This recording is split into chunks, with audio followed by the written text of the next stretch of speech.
Awesome. Okay, just a few reminders, some housekeeping that we're going to go over, everyone. Again, welcome everyone to MBE Liaison Training. So I'm going to ask that everyone mute your microphone and turn off video camera during the webinar. You can confirm you're muted by hovering your mouse over the bottom of the screen and making sure that both your microphone and your camera icon are encircled in a red circle. So if everyone would do that, that is to prevent us from having too much interference or feedback, and well, that's it basically. Keeps from too much interference and feedback during the webinar.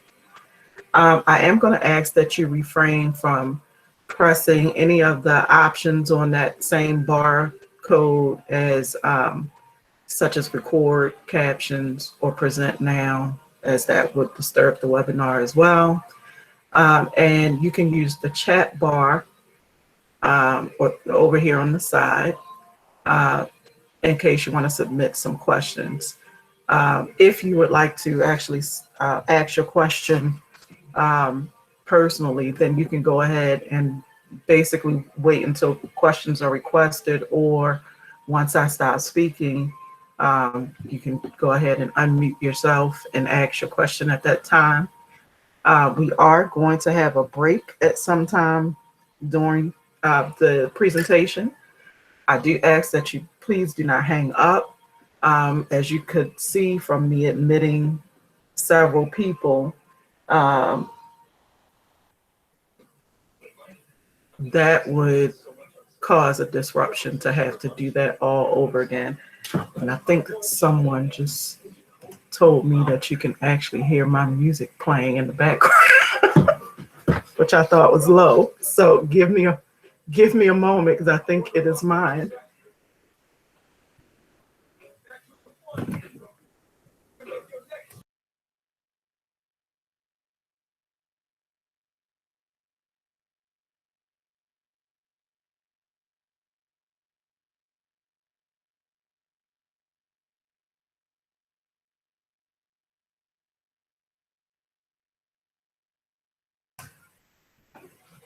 Okay, awesome. Yeah, we can blame that on my husband today. We're going to do that. He has his music playing on the other side of the room, and I didn't think it was that loud. I'm sorry. So we'll just keep on going. Thank you guys for putting yourself on mute. Oh, yes, Natasha, he was getting his gospel on. Yes, he was. Okay. So this is our agenda for today. Basically, welcome, which I think I did several times as everyone was coming on. I'm just going to speak about the GOSPA staff, and for those of you who I will apologize now, for those of you who are in the SBR training, because of course, some of this is going to be duplicated. So I apologize for that now. Then we're going to go over legislative updates with Chantal Kai-Lewis, our legal and policy advisor.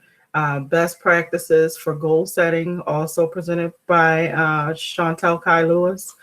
And then MBE regulations and duties, presented by myself, which will include looking at the procurement, forecast, the MBE strategic plans, the 60% rule, MBE forms, and quarterly and annual reporting and best practices. And then we will also be looking at some VSBE updates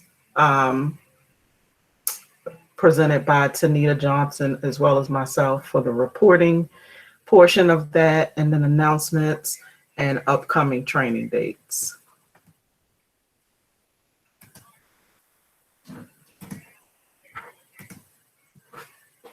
So again, welcome everyone.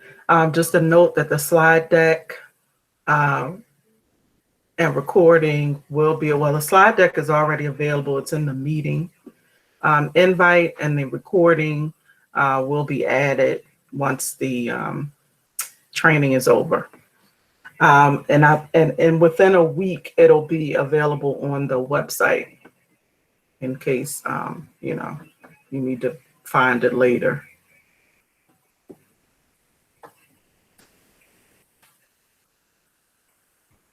So our staff at GOSPA, which is, our staff is awesome, includes our special secretary, Jimmy Ree. And I'm sure many of you have met and seen and heard from him before. Our chief of staff, Pamela Gregory. Our director of communications and outreach, Allison Tavick. And a lot of times Allison will come and do a piece of the presentation, but she won't be a part of that today. But you know, we'll still move on because she usually talks about the procurement forecast and talks about outreach activities, as well as Eduardo Hayden, who is the small business outreach manager.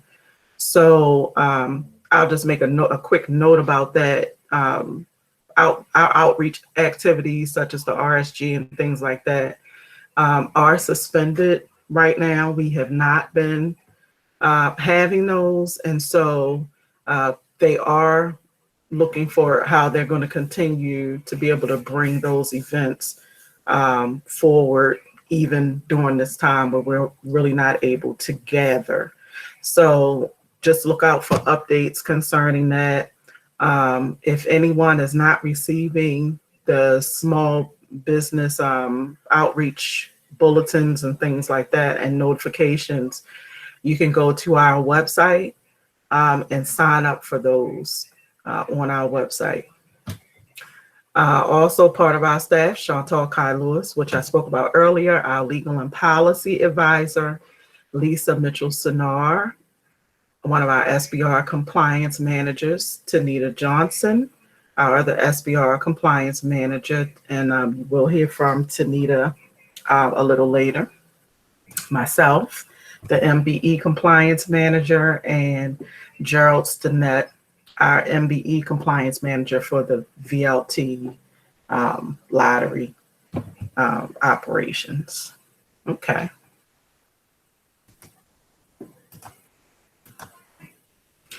So we're going to jump right into it with the legislative updates from Chantal Kai-Lewis.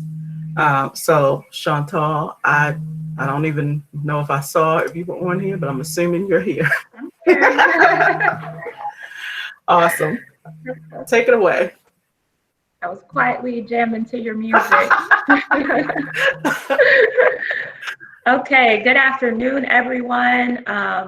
Hello to everyone I saw this morning as well. I'm sorry if this presentation is duplicative, but there are a few pieces of legislation that I wanted to bring to you all's attention that affects the MBE and the SBE space specifically. Nothing for the SBR this session.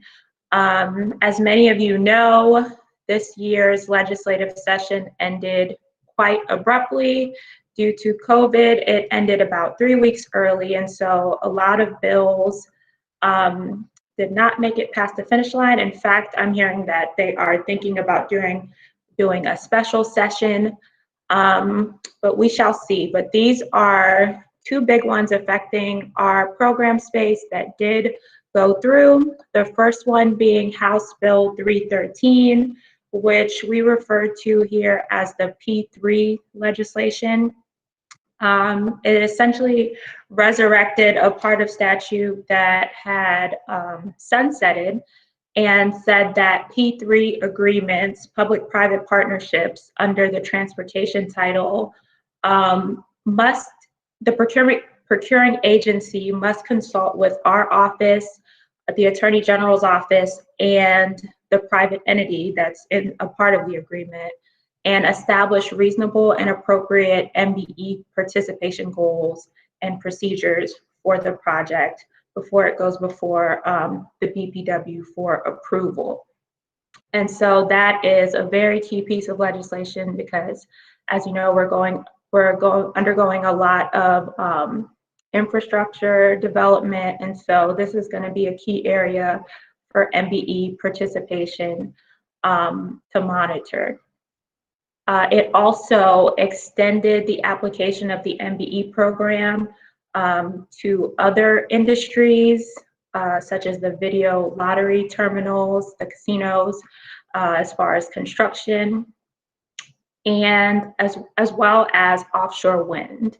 And so the video lottery terminal MBE program applicability was extended for 3 additional years, and that's going to be until July 1st, 2023. And beginning next week, provisions related to the P3 and offshore wind projects will also have MBE applicability and terminate June 30th, 2023. So that is a key major legislative update to be aware of. Secondly, I know there have been a lot of questions about the VSBE program. Many of you double as liaisons for other key preference programs in the state. Historically, the VSBE program has been under the Board of Public Works, but that was solely the reporting function. And so there was a lot of work to be done in terms of making the regulations and the statutes surrounding the program more robust.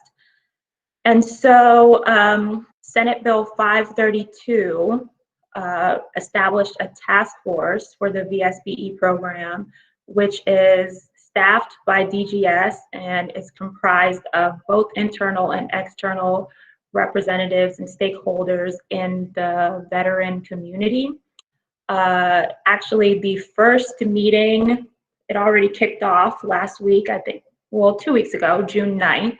And so it's well underway, but that task force is charged with studying and making recommendations regarding finding more opportunities for veterans to participate in state contracts, as well as improving the state's program so that it more mirrors some of our other preference programs in terms of increasing the participation rate, increasing oversight across agencies, as well as boosting overall program performance.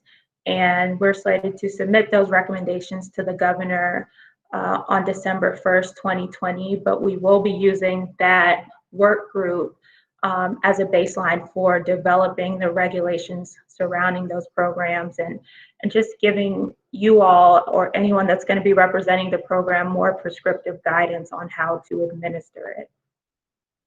Are there any questions about the legislation?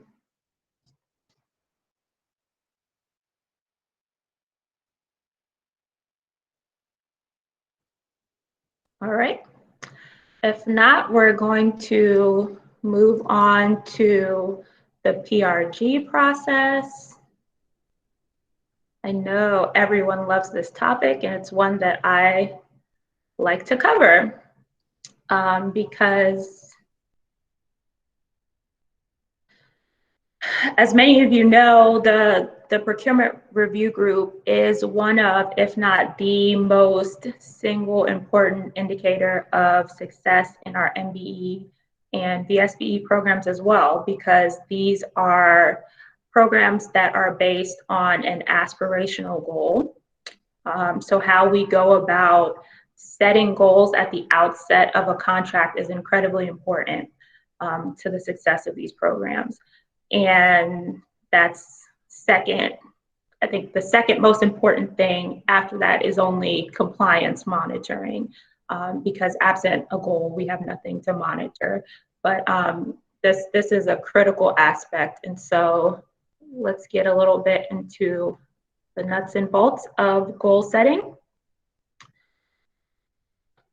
First of all, what is a procurement review group? Excuse me 1 second, my slides are.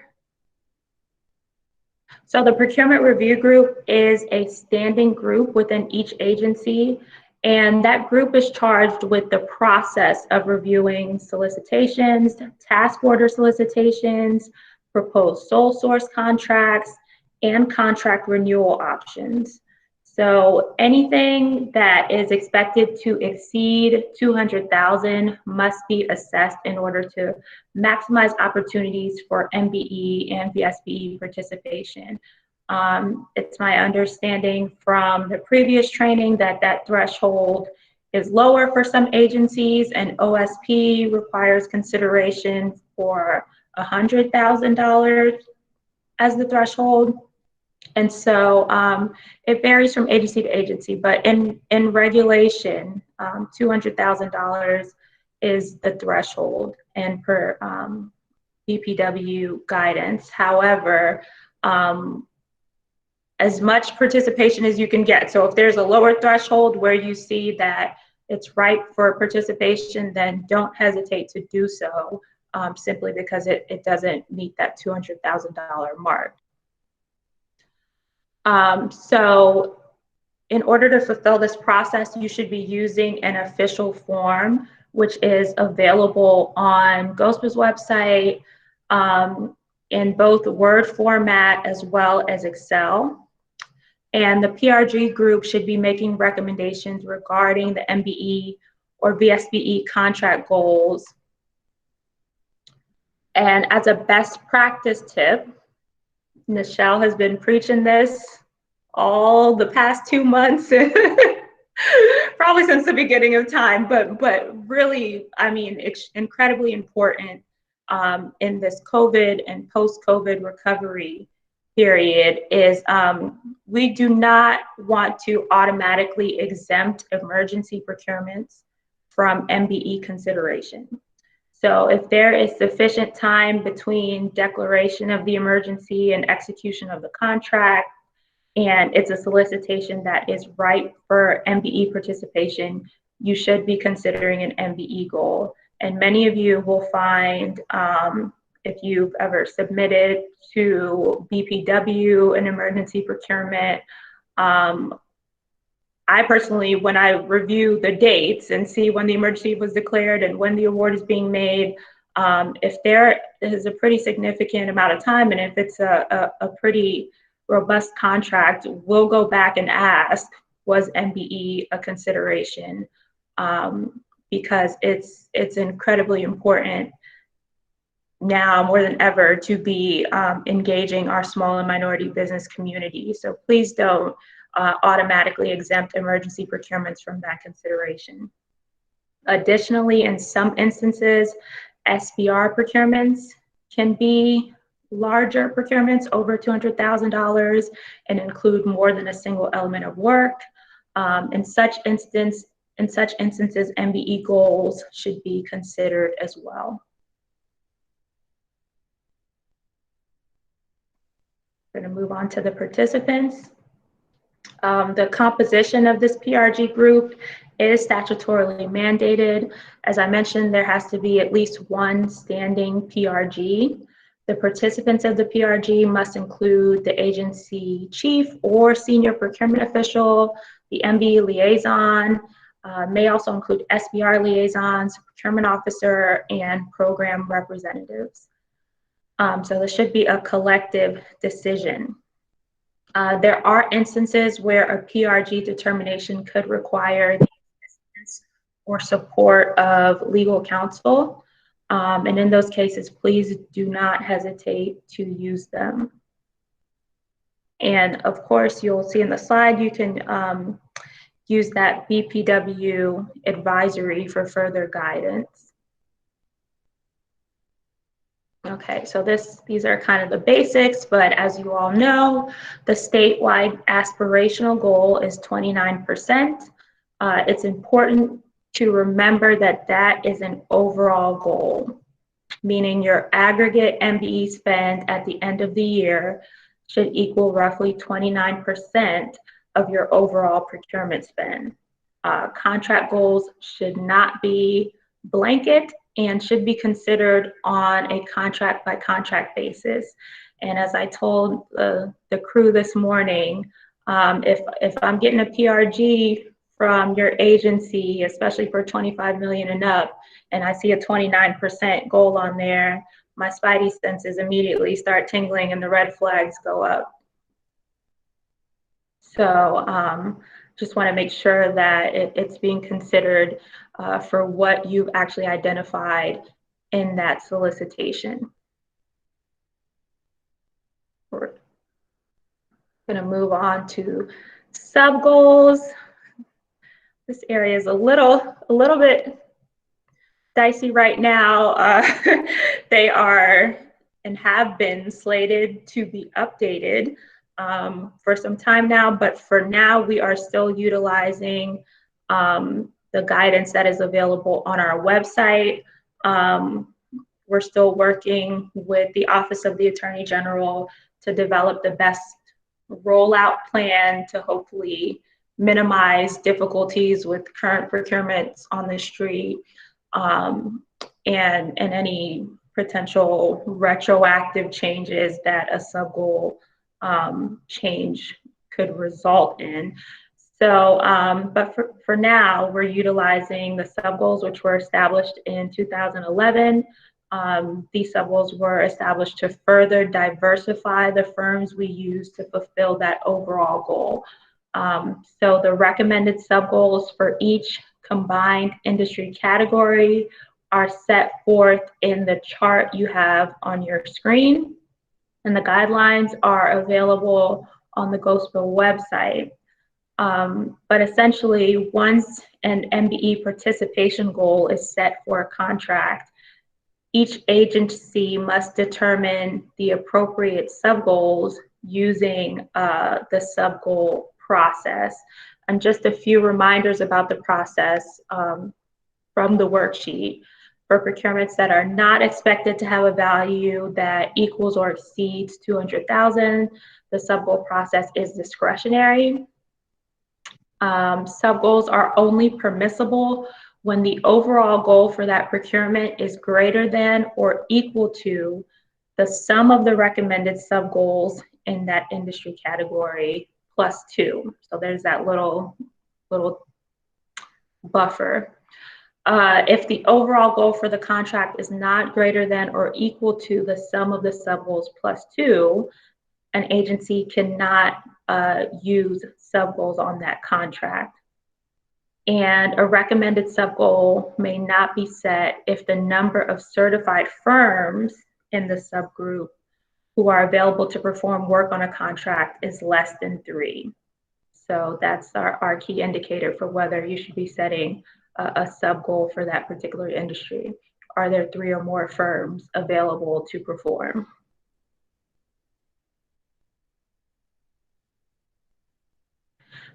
Now we're going to talk about a key component of, I would call it a part of the goal setting process, but it's really a precursor to the goal setting process because constitutionally we are required to consider race neutral measures before we consider race and gender conscious measures.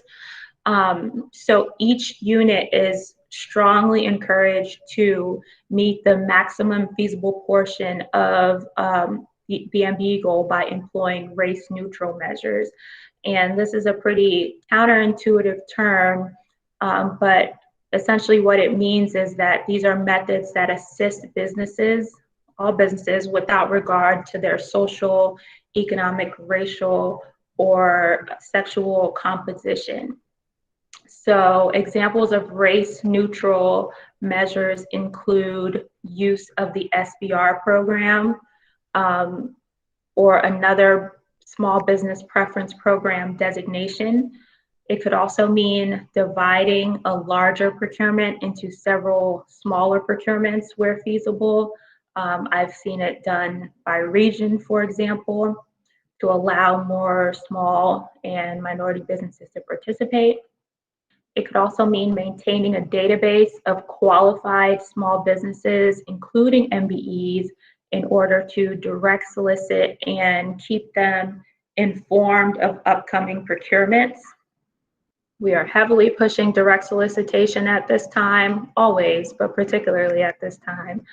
It could mean relaxing bond requirements or even simplifying bidding requirements to the extent permissible, so they are not unduly burdensome on small businesses.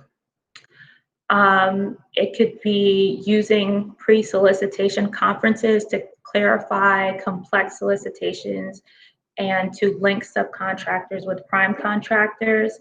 I just want to take this time to reiterate to everyone that any contract with an MBE goal should be having a pre-solicitation conference.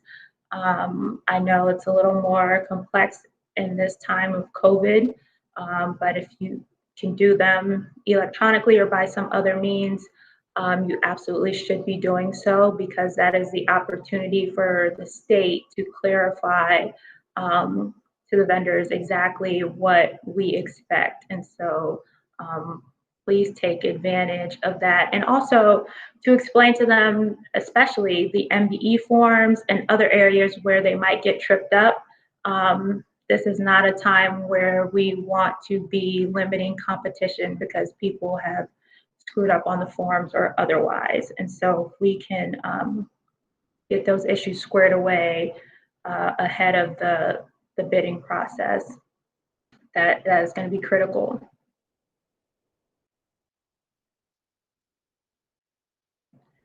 So now we're going to talk about some factors to consider when you're establishing an MBE goal, which you're going to want to have handy when you're establishing the MBE goal is, of course, the scope of work, an engineer's estimate. Previous compliance reports are important, so you can see where a prior vendor may have done extremely well or struggled to meet a goal. Of course, you're going to want to look at projects that are similar in size or scope in order to determine where the MBE goal has been applicable in prior contracts. That's going to help you in formulating where it's going to be applicable for yours. The primary questions you should be considering are, can the procurement reasonably be broken down into subcontracting opportunities? If so, you're going to want to list all of those NAICS codes for those categories on the PRG form.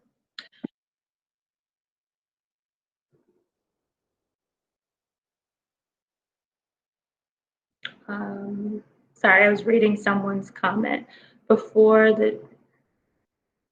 If there's anything that I stated which was not on the slide, I'd be happy to add it prior to. Nichelle, has this already been sent out, or?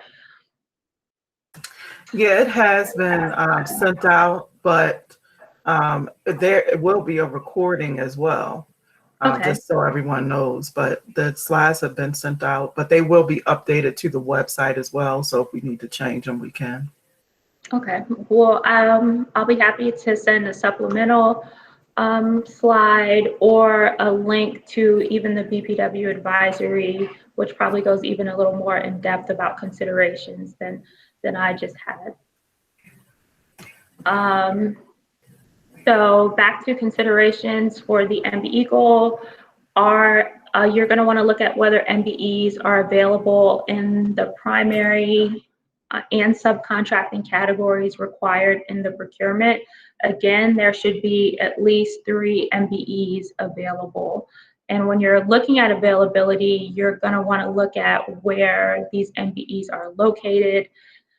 If the goods or services must be provided locally, is it feasible or does it make sense geographically to consider those MBEs available? And lastly, does the contract structure support subcontracting? Again, we have some contracts which are single element of work where it maybe more difficult. We have some contracts which have high liability areas where it just might not make sense. But these are all considerations that should be made and documented during the PRG.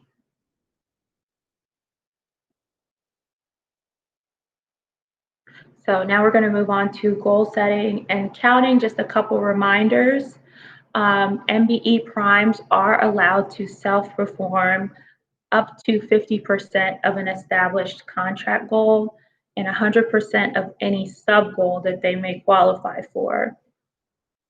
So if there is a 20% MBE goal, an MBE prime awardee is eligible to perform 10%. The remaining 10% must be subcontracted out to another MBE firm. And again, if there's a sub goal, they can use their self-performance to fulfill 100% of that sub goal. We do want to remind you all that the MBE and VSBE programs are mutually exclusive, meaning that a firm that is dually certified can count towards both program goals. Sure. Lori asked if I can repeat what I said about a 20% overall goal and 10% self-performance. Essentially, what that means is that if the PRG determines that the overall goal for this contract is going to be 20%, and the contract awardee is themselves an MBE prime performance, they can perform up to 50% of that overall goal, which would amount to 10%. Therefore, the remaining 10%, they would have to submit a schedule with another MBE firms or other MBE firms to fulfill the remainder of the overall goal. Any other questions on self-performance?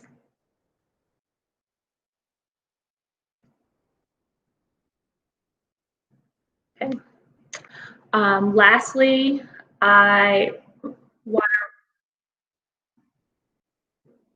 what if the sub goal is more than 50%? Well, I'm not sure. Can someone, I missed who asked that, but can you unmute your mic and expound upon that?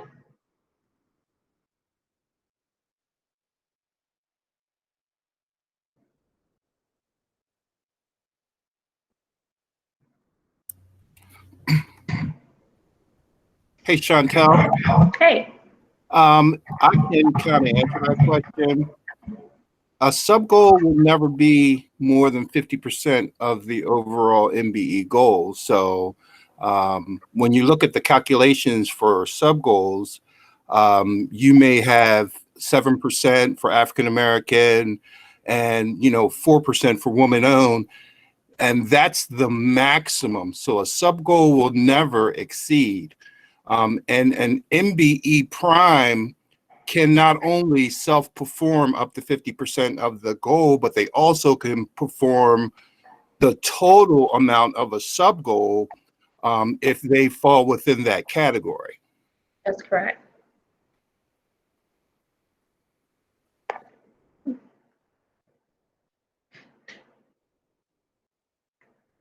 All right, so any other questions on self-performance?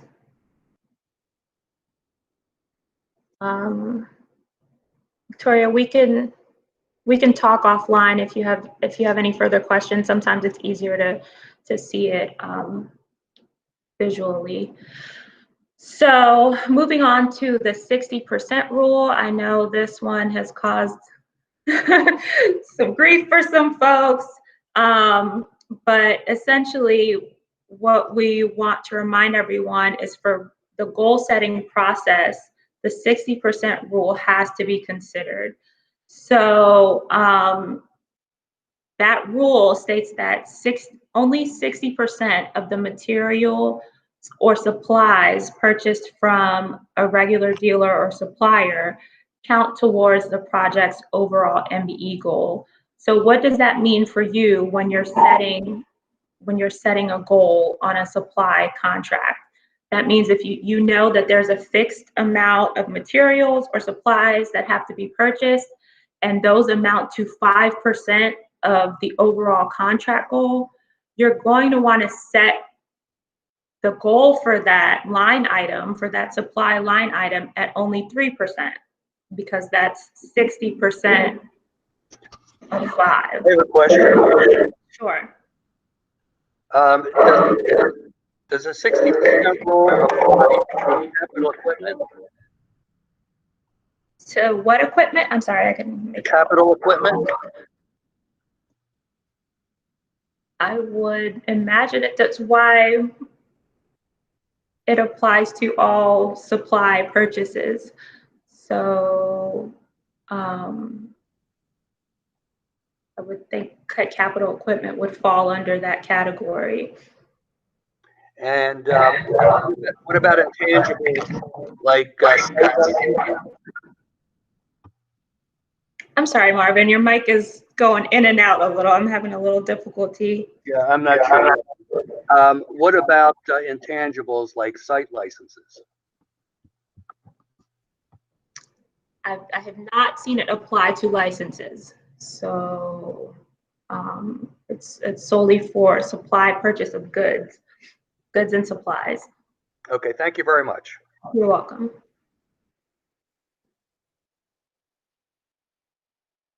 Any other questions on the 60% rule? Someone else, I'm just going to point out, I only mentioned the 60% aspect of it because that's the part that impacts your goal setting. But you all should know for manufacturers and for suppliers who are also furnishing and installing, they count for 100%. So that doesn't impact your goal setting in any way. So other PRG requirements, at some point last year or early this year, you should have received a memo from our office requesting that you send all PRGs for procurements expected to exceed $25 million to our office for approval. Please continue to do so. And lastly, I just want to remind everyone to put as much detail and context as possible on your PRG determination forms. This is so critical. There's a lot of turnover, and sometimes we can't determine why a goal was set a certain way 5 years down the line. But if there's some context as to why the PRG found that there was a 20% opportunity, but you actually set it at 18, or anything of that nature, it should be documented in the description box on the PRG form. So that's really critical for historical purposes, and as well as protests. And we do get a lot of inquiries.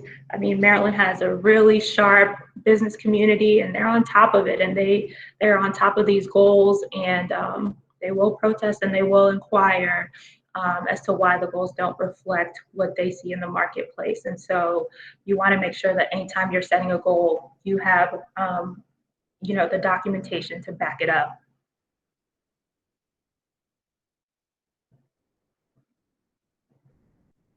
I don't, this was for the SBR presentation, so you can just get past that one. Both of them. Any questions? Sorry. No, you're fine.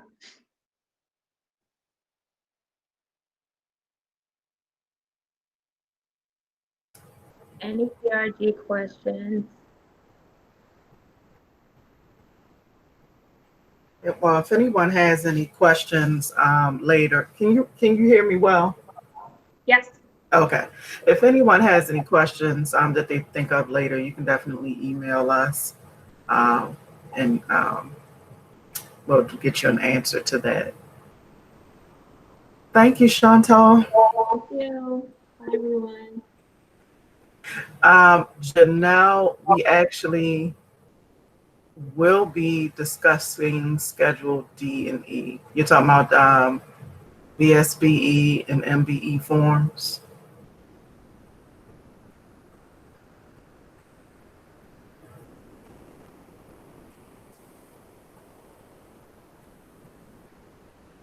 Okay, so we're going to move on. Thanks, Chantal. Oh, okay. So, Janelle, did you have a specific? Well, yeah, we can get into that later. Or Chantal, did you want to try and tackle if she had a specific question? Yeah, I'm is it, assuming that's Chanel, is it a specific question? We've been doing it on a case by case basis, particularly with the new regulations. But if you have a specific question you'd like to discuss, we can discuss it now, or I don't know if it's better suited to discuss during the form portion, Michelle. But yeah. Okay. okay. So yeah, when we go through it, if you want to ask. We don't have a specific list. I have been, to the best of my ability, trying to curate a list of examples. But as you all know from working in this biz for a long time, you will be shocked by the many different ways that people can interpret things. I had one recently, and I don't know if it's on the phone, but I had one recently where someone, instead of submitting the MBE schedule with their bid, submitted a subcontractor participation form. That's it. No schedule. And that was the first that I'd seen, because usually you don't submit a schedule and you're out. But this person actually submitted a subcontractor participation form, signed with the sub that they intended to use. Ultimately, it still didn't end up working out because it was an MBE prime, and of course, there's no place on the subcontractor participation form for them to assert that they were self-performing, and so we would have had to make that assumption, and it just was going down a slippery slope. But these are the types of things that make it difficult to have, you know, a hard and fast list of specific issues that are curable or not, because it depends on the nuances of each situation. But anytime you have a question about curable or non-curable errors, please feel free to reach out to me. All right. Okay. No. All right. Thank you guys for that. That's actually a very important point because we've been going back and forth with the minor irregularities and all of that. So, okay, we're gonna move on, and we're not going to get too far before we're taking a little break. So, but we are going to get into a little bit of my portion of the presentation with MBE Liaison Regulations and Duties. So, as you all know, the MBE Liaison Officer is spoken about in COMAR and 21-11-0305. And basically just saying that the head of the procurement agency should designate an employee to be the MBE liaison officer, and that person should be a high-level employee that reports directly to the secretary, deputy secretary, or head of the procurement unit. And that officer is responsible for several duties that are listed out in statute, and I'm just gonna do like a little shortcut version of that. But so, like I said, the highlight is they need to be designated. Duties are coordinating outreach efforts, reviewing agency contracting procedures, monitoring compliance with the MBE program, and assisting in resolving contract issues. And of course, submitting the required MBE program reports and information. I wanted to really talk about contract compliance, because this is since we've been having the bi-monthly compliance calls, we've really been getting to discuss a lot of the compliance issues and some of the tasks and things that we should be doing. And so I just wanted to kind of hit on that a little bit, and just keep that in the forefront of everybody's mind. Some of the things that you should be involved in as the MBE liaison. So you should be conducting review or tracking the items listed here. I understand agencies are set up in all different ways. And the MBE liaison themselves may not be actually preparing all the reports. Sometimes there's a separate person who prepares reports, and you just may be reviewing them, or you may not be necessarily doing all the compliance tracking and reports, but you have a hand in it.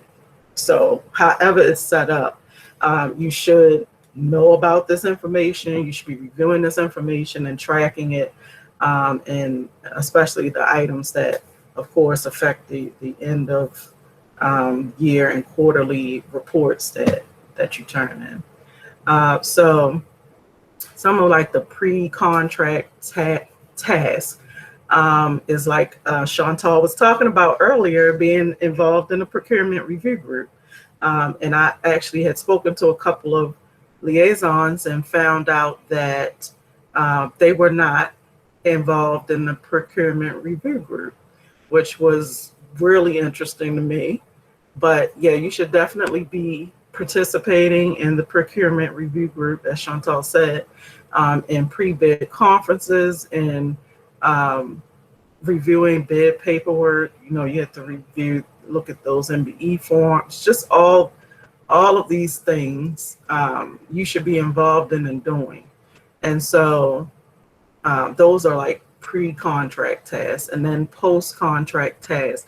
And this is especially good for our new liaisons that may not even really know everything that they should do. So as I said, it's kind of spelled out in COMAR, but this is kind of breaking it down and looking at some of the specific things that you would be involved in. And so I see what you put in the chat, Ralph, that in a small agency, can the MBE liaison also be the procurement officer? And that is the case for some agencies. Like, every agency does not have a multitude of staff members to be able to hold all of these positions in procurement. And so you may have an MBE liaison that does quite a bit in the office. And so we understand that, and even in doing that, just by the very definition of the position, what we should be looking at is how we can make sure that the contracts that are or the solicitations that are going out, that those contracts that result from that are in the best interest of the state, but they also include our MBE, DSBE, and SBR firms, and that we're definitely making sure that diversity and inclusion is happening in procurement. So you have to strike that balance. Post-contract tasks can include monitoring contract performance as it relates to MBE utilization, monitoring contract payments to MBE firms, participating in discussions on contract performance issues, and assisting with corrective action plans. That should be like something going on between the contract monitor, the procurement officer, or head of procurement, and the MBE liaison. It should be a group effort when all of this is going on, to be able to handle the problem and making sure that it's that across the agency and procurement, the liaison and the agency head, kind of everyone knows what's going on, and of course involving the AG when needed. Also, any requests to amend MBE participation schedules or anything like that. Excuse me. So you should be involved in all of this stuff that's happening in procurement. And so when you are doing this, and I think this is kind of speaking to what Ralph asked, depending on the liaison position, you may or may not have other tasks. So you may be the liaison, but there's some other things that you do. So we just have to keep those things in mind. So for some of the things that have been coming up, I just did the short list of some best practices. Just making sure that contracts are progressing as expected, reviewing the compliance, making sure that MBE utilization is going well and that payments are being paid.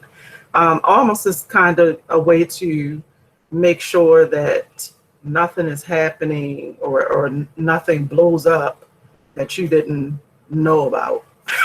So you want to kind of make sure you're involved in what's going on and make sure everything's kind of running smoothly. Compliance should be reviewed using compliance reports that are regularly received from the prime and subcontractors, or like the payment reports that are received. And you should be producing, or the agency should be producing, no matter who it is, producing compliance reports where the liaison is able to kind of see where the agency is standing as far as MBE utilization on your contracts and payments. So you should be familiar with where everything kind of stands. So again, that it's not a shock or a surprise when there's an issue. Any issues that do arise with contracts that have MBE goals on them, of course, you want to make sure that that's immediately documented and escalated as needed. So most of the time when we're getting, I guess, advocacy or request or emails from business owners, it's because, an issue has kind of been going on and on and on, and they're frustrated at that point that they're reaching out to our office. So, as much as you can kind of be involved and make sure that any issues kind of get taken care of, or you find out what's going on with that, is great. And we've seen people do several things, like mediation-like meetings. And I say mediation-like because we're not necessarily mediators, but we have these, you can have meetings where the prime is coming in to discuss what's going on, and you try to get all parties together, maybe figure it out before it just gets, overblown, and before you have to escalate it. And we've seen where the liaisons have been involved in formal requests to make sure that the contract stipulations are being followed. And of course, the last thing, that you kind of want to have to do, but you may have to be involved in doing the liquidated damages paperwork and documenting for that, because if the problem has not gotten fixed, then of course you need to escalate it to that kind of level in order to maintain compliance.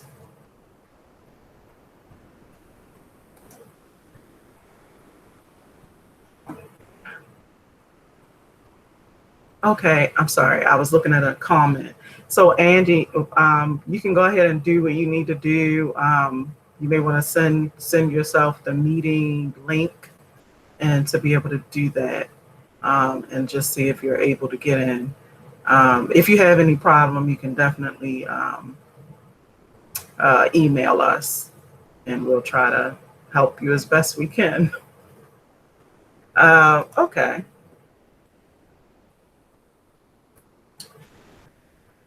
So for reporting requirements, they are outlined in COMAR in section 2111-0317.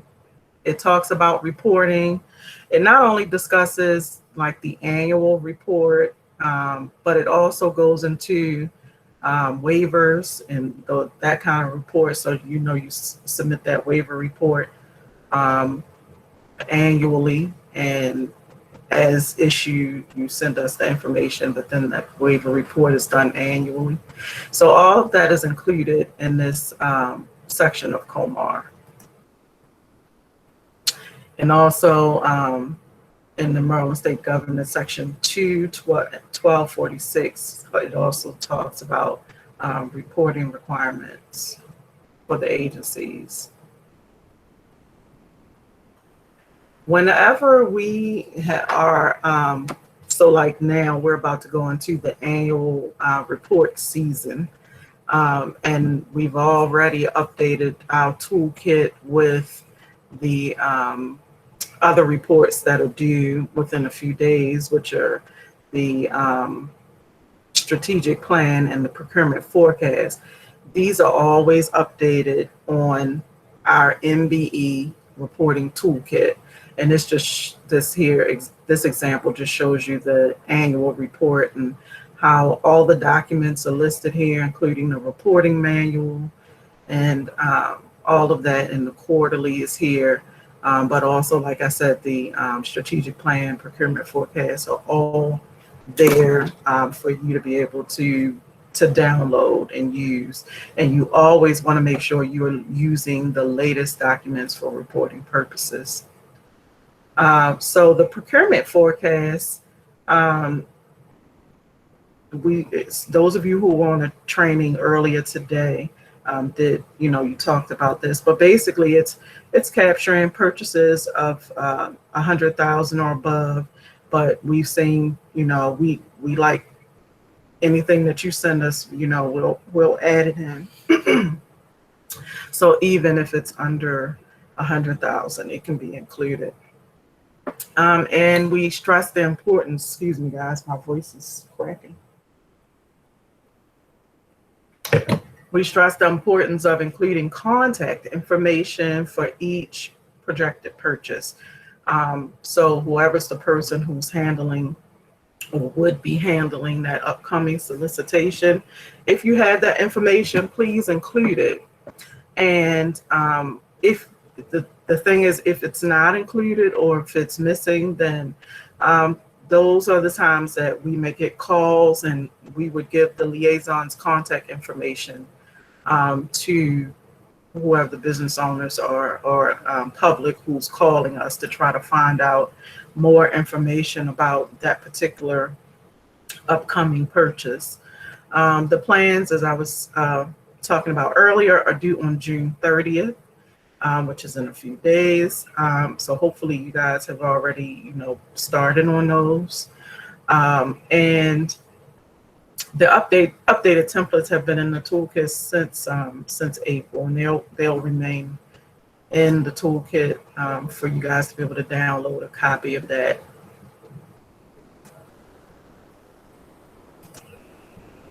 So this is just a look of how the procurement forecast looks on our website.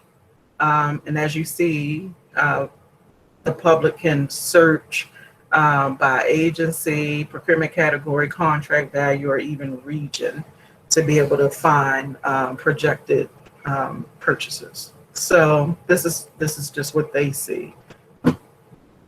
Normally when they pull down a report, this is what it looks like.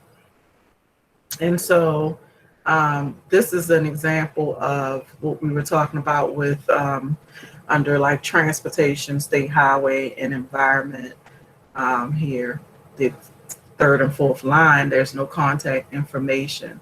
And so we would give, if someone called inquiring about that, we would give them the liaison for these particular agencies to be able to get some, more information about that upcoming purchase. In addition to the procurement forecast, we also do request the strategic plan. And again, these reports are all they're covered in COMAR, almost under the I guess heading of other reports, whatever kind of reports we deem necessary. And this is one of them. And I really wanted to say something in reference to the importance of the procurement forecast and the strategic plan at this point in time, because of everything that's going on with the economy, with the pandemic. Um, Companies, firms are looking for a way to make money. And so they're looking at doing business with the government as well as other ways to make money. But we want to make sure that we have that information ready and available for them so that, they can look into doing business with the state. And then on the strategic plan side, we want to look at how we're going to moving forward, how we're going to engage these agencies, especially in our new normal. So we are really interested to see what your plan is, what your agency wants to do in this age of virtual meetings and whatever all this online um, communication that we're having right now, because we're not able to do business in a normal way, not quite yet. And so we really would like to know that.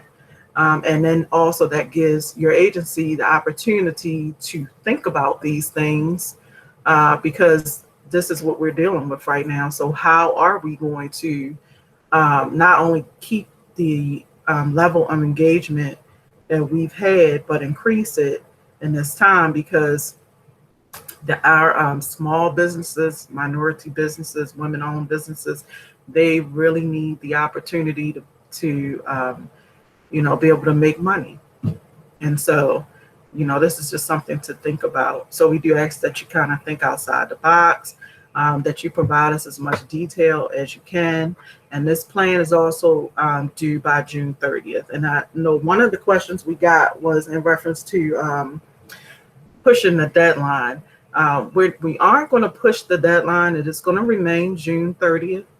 But what we are kind of saying is if you're having an issue or you need more time, just contact our office so we kind of know what's going on and we know that we can expect your data.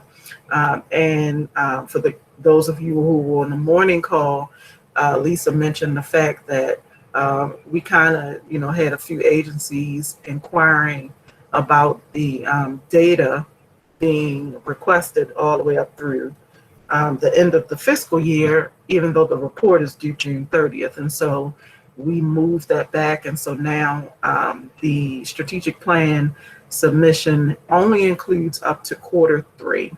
It only includes up to the third quarter, so that alleviates that whole issue with being able to retrieve fourth quarter data.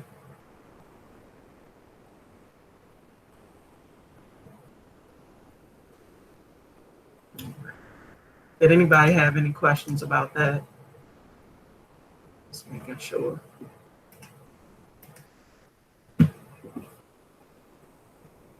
Okay, so guys, we are going to take a break at this time and just, get a quick stretch, get some coffee or maybe some cola. Brush your eyes for a minute, because for those of you who were on this morning, you've been looking at this computer for a really long time today. And we'll be back. It is 2:10, so we'll be back at 2:20. Oh, and also, if you can remain on, I think I said this at the beginning, if you can remain on, we ask that you don't log off, because then it's gonna, for some people, it's gonna have to log you back in and it's gonna be popping up when we come back from break. So if you can just stay logged on, that would be great.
Okay, everyone, we'll be getting started in just a moment.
Okay, everybody, I hope you enjoyed your break. And we will take right off back into the presentation.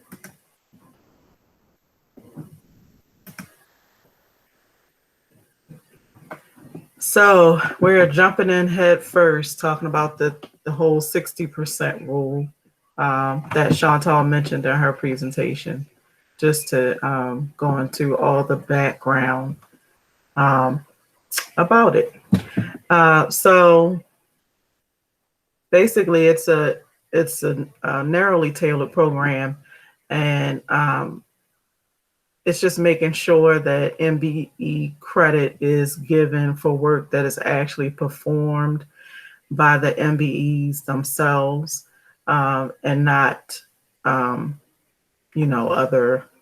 because it may be other firms that have to be involved in the process. So we just want to make sure that we are counting the participation by the MBE themselves. In order for the 60% rule to apply, the MBE has to be performing a commercially useful function, which I'm sure you all have heard a lot. And basically, the definition of that is that they have to be responsible for the execution of the work of the contract, and they're actually performing, managing, and supervising that work. So they have to be actively involved in that work to be considered to be performing a commercial useful function.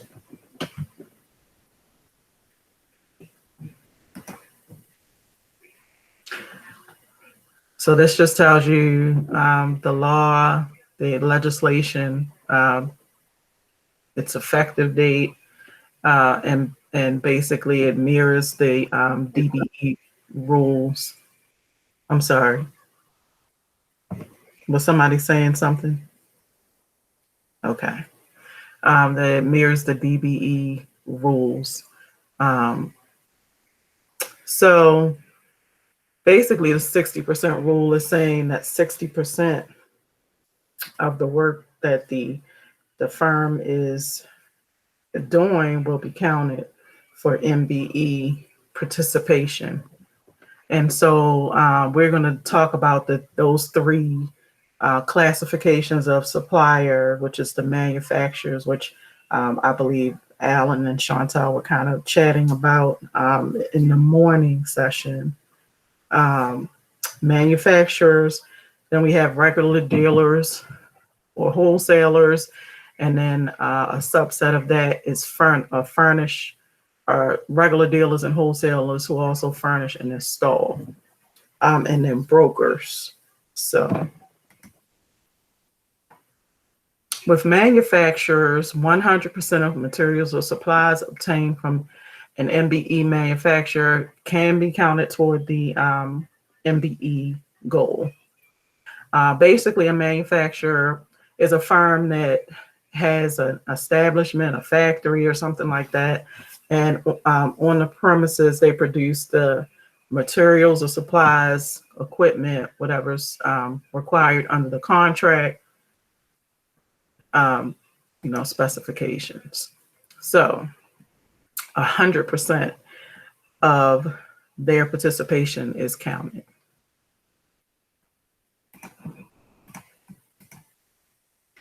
For a regular dealer, 60% of the materials or supplies that the state purchases from them can be counted towards the MBE goal.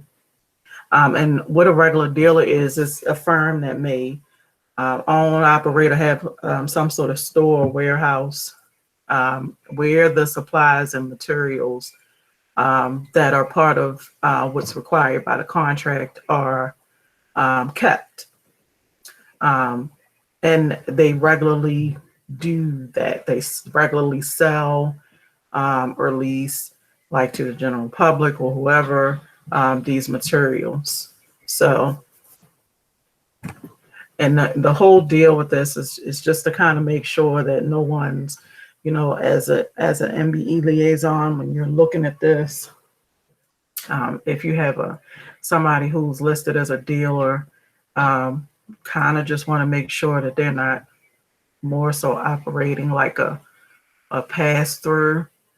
And they, like, we've had situations where they don't actually have a facility. They don't actually keep stock, and they normally don't do anything like that. So, you know, basically, you know, they're trying to purchase it from a larger company that may not be an MBE and just sell it to the state.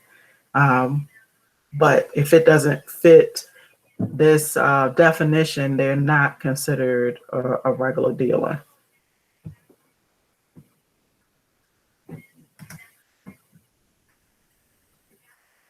So we talked about that there's a subset of regular dealer, which is one who offers furnish and install services. So if you have someone who's a dealer, which is they have a facility, they have supplies in the facility, but in addition to that, they also furnish and install those services, then that can be counted as 100% because they have the product, but they also perform the duty of installing it. So they can be counted, their participation can be counted at 100% of the MBE goal. And then we have like an example here, such as a painter who's kind of a wholesale merchant. They have a warehouse. They regularly have paint in the warehouse. So if this kind of MBE was used, then they could be counted at 60%. But if this same painter also does the painting, so they offer the product, but they also are performing the services of painting, then they could actually be considered a regular dealer who furnishes and installs. And so they would be counted at 100% for MBE participation.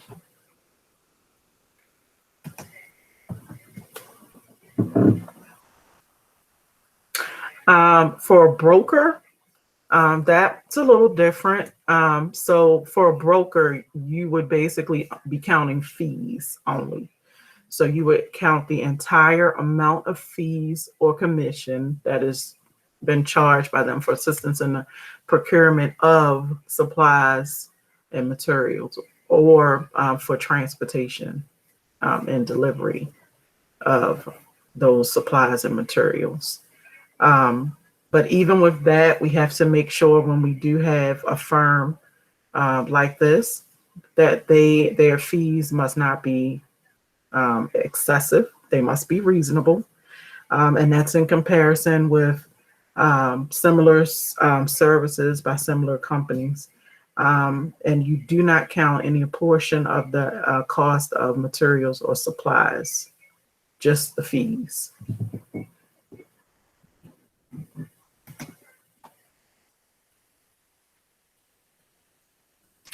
So we're going to get into a discussion of the MBE utilization and utilization affidavit and MBE participation schedule, waiver guidance, We're going to talk about good faith efforts, whatever kind of documentation people are turning in for that, the outreach efforts, compliance statement, and then the participation certification and for prime and subcontractor.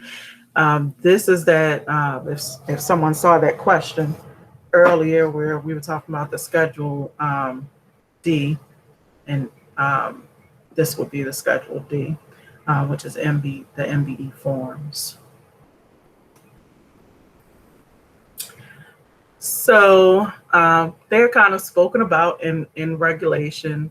Everything basically that we kind of try to enforce and keep make sure that it's done properly is usually based in regulation.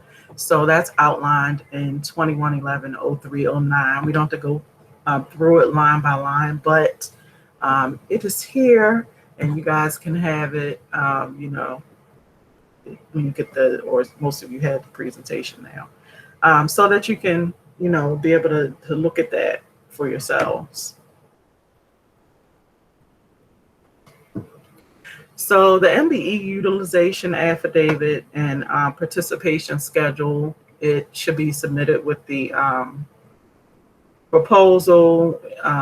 Failure to submit. So you heard Janelle, I think, earlier that was talking about these forms. So like if they're not submitted correctly, which is when we can give somebody the opportunity to possibly cure or not, it could result in the rejection of their proposal. It indicates that the prime's intention on what they're going to do with that MBE goal that has been set on the solicitation. So if they are planning on meeting it, or if they are not, and they need to request a waiver.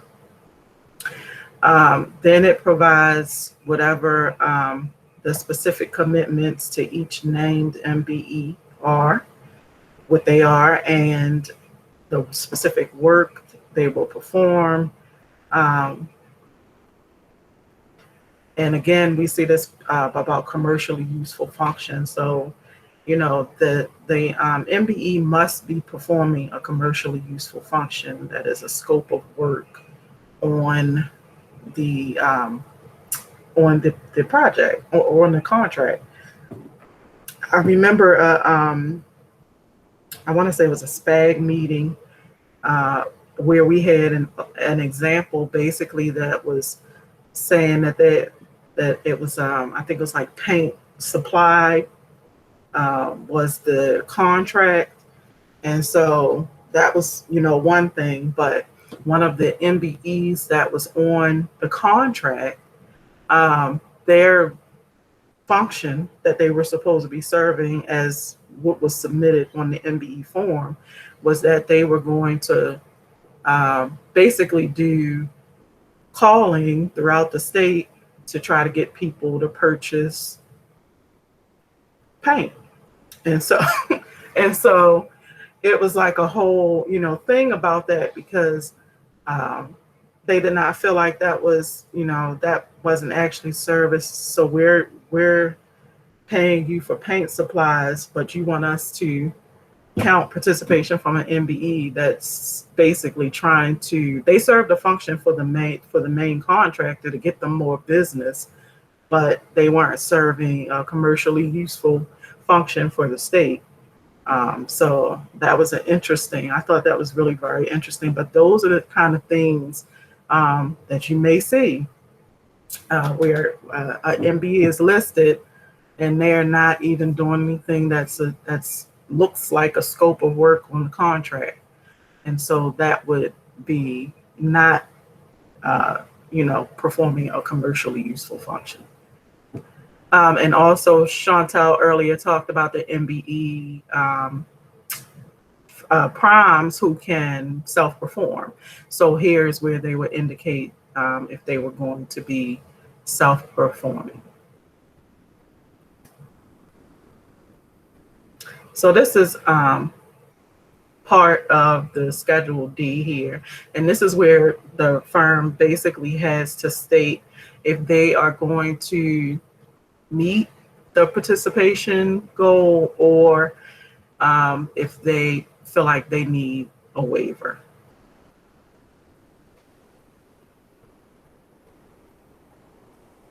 So the waiver guidance and good faith efforts, and on the slides that follow this, I'm kind of just showing all the different forms, but we're going to talk about the different or pull out some things about some of the different forms here. And then if you all have a question about a particular form or whatever, you can ask. But for the waiver part of it, so the waiver should be listing out the contractor's good faith efforts that they were putting out to get MBE firms to cover. I see a question we have already, but it should be determining what their efforts were in order to be able to get MBE subcontractors on the contract. And then the good faith efforts documentation, which that's submitted within 10 working days of request, has to be, basically it has to state a good reason. And the MBE liaison should definitely be consulted about any, so we were talking about these minor irregularities. So yes, you have to be a part of that, because if the form, you see it's not really filled out correctly and you may need to get a correction, you have to determine if that's considered, if you're considering that a minor irregularity. And we do tell the agencies that when you're doing this, especially if it seems like a difficult case, you may want to check in with your AG, and you may want to check in with our office for a specific incident. So Matthew, can a MBE certified participant perform 100% of its own MBE goal if it becomes a prime outside the 60% rule? So with the self-performing primes, they can only do 50%. Yes, thank you. Chantal's like, no.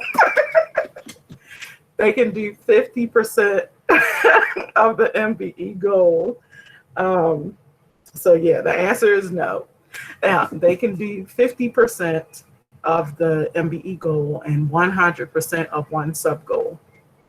So there may be multiple sub goals. They can cover one, and they can do 50% of the just overall MBE goal. Okay.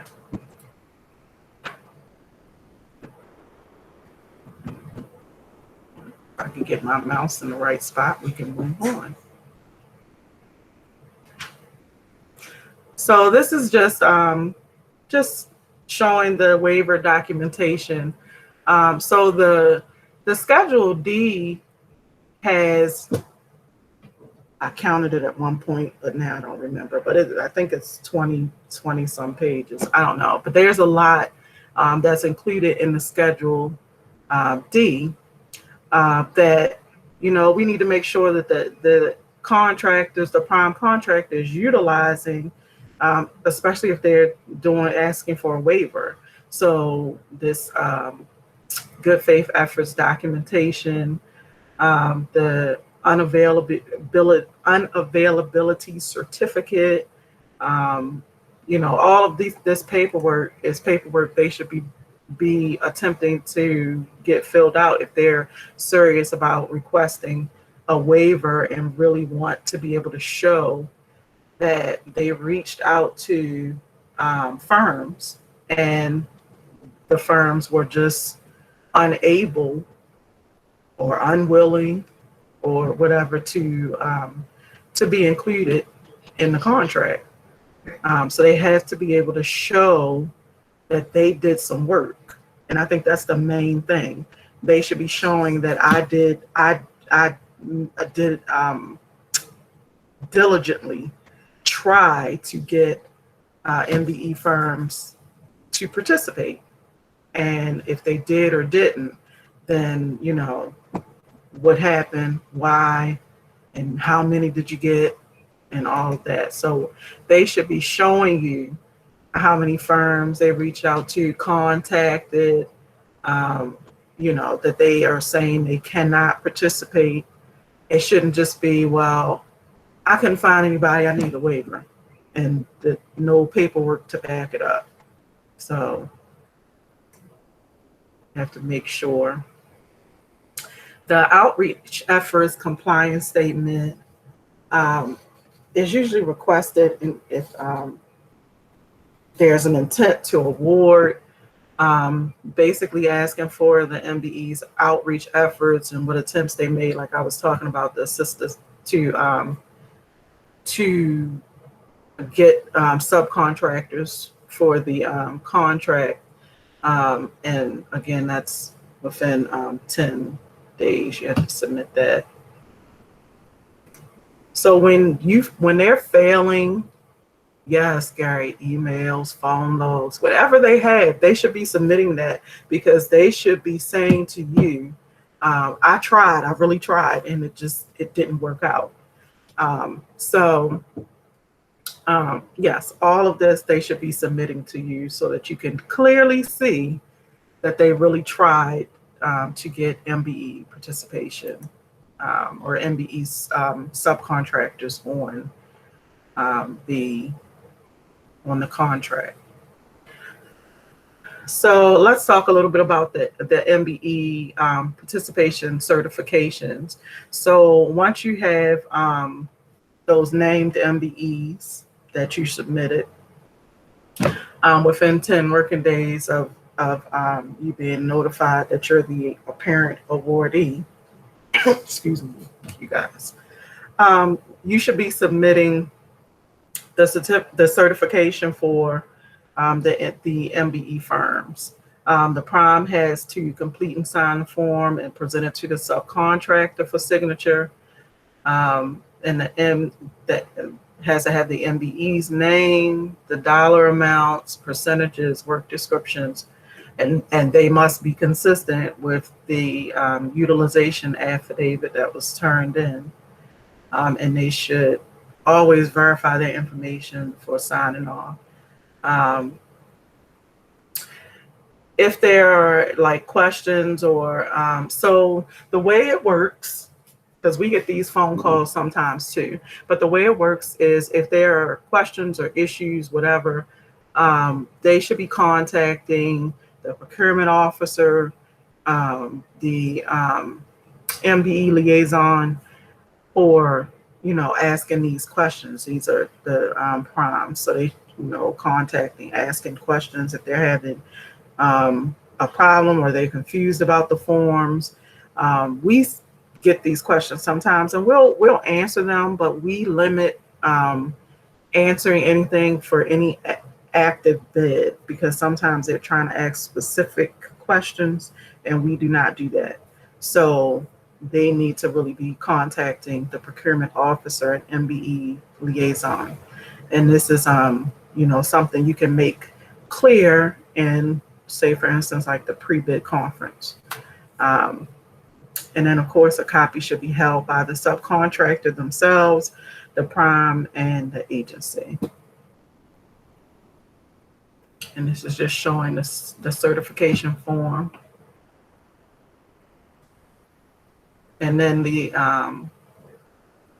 prime certification. This is where they kind of are testing for self-performance if they want to do that. Again, entries have to be consistent with the affidavit and schedule.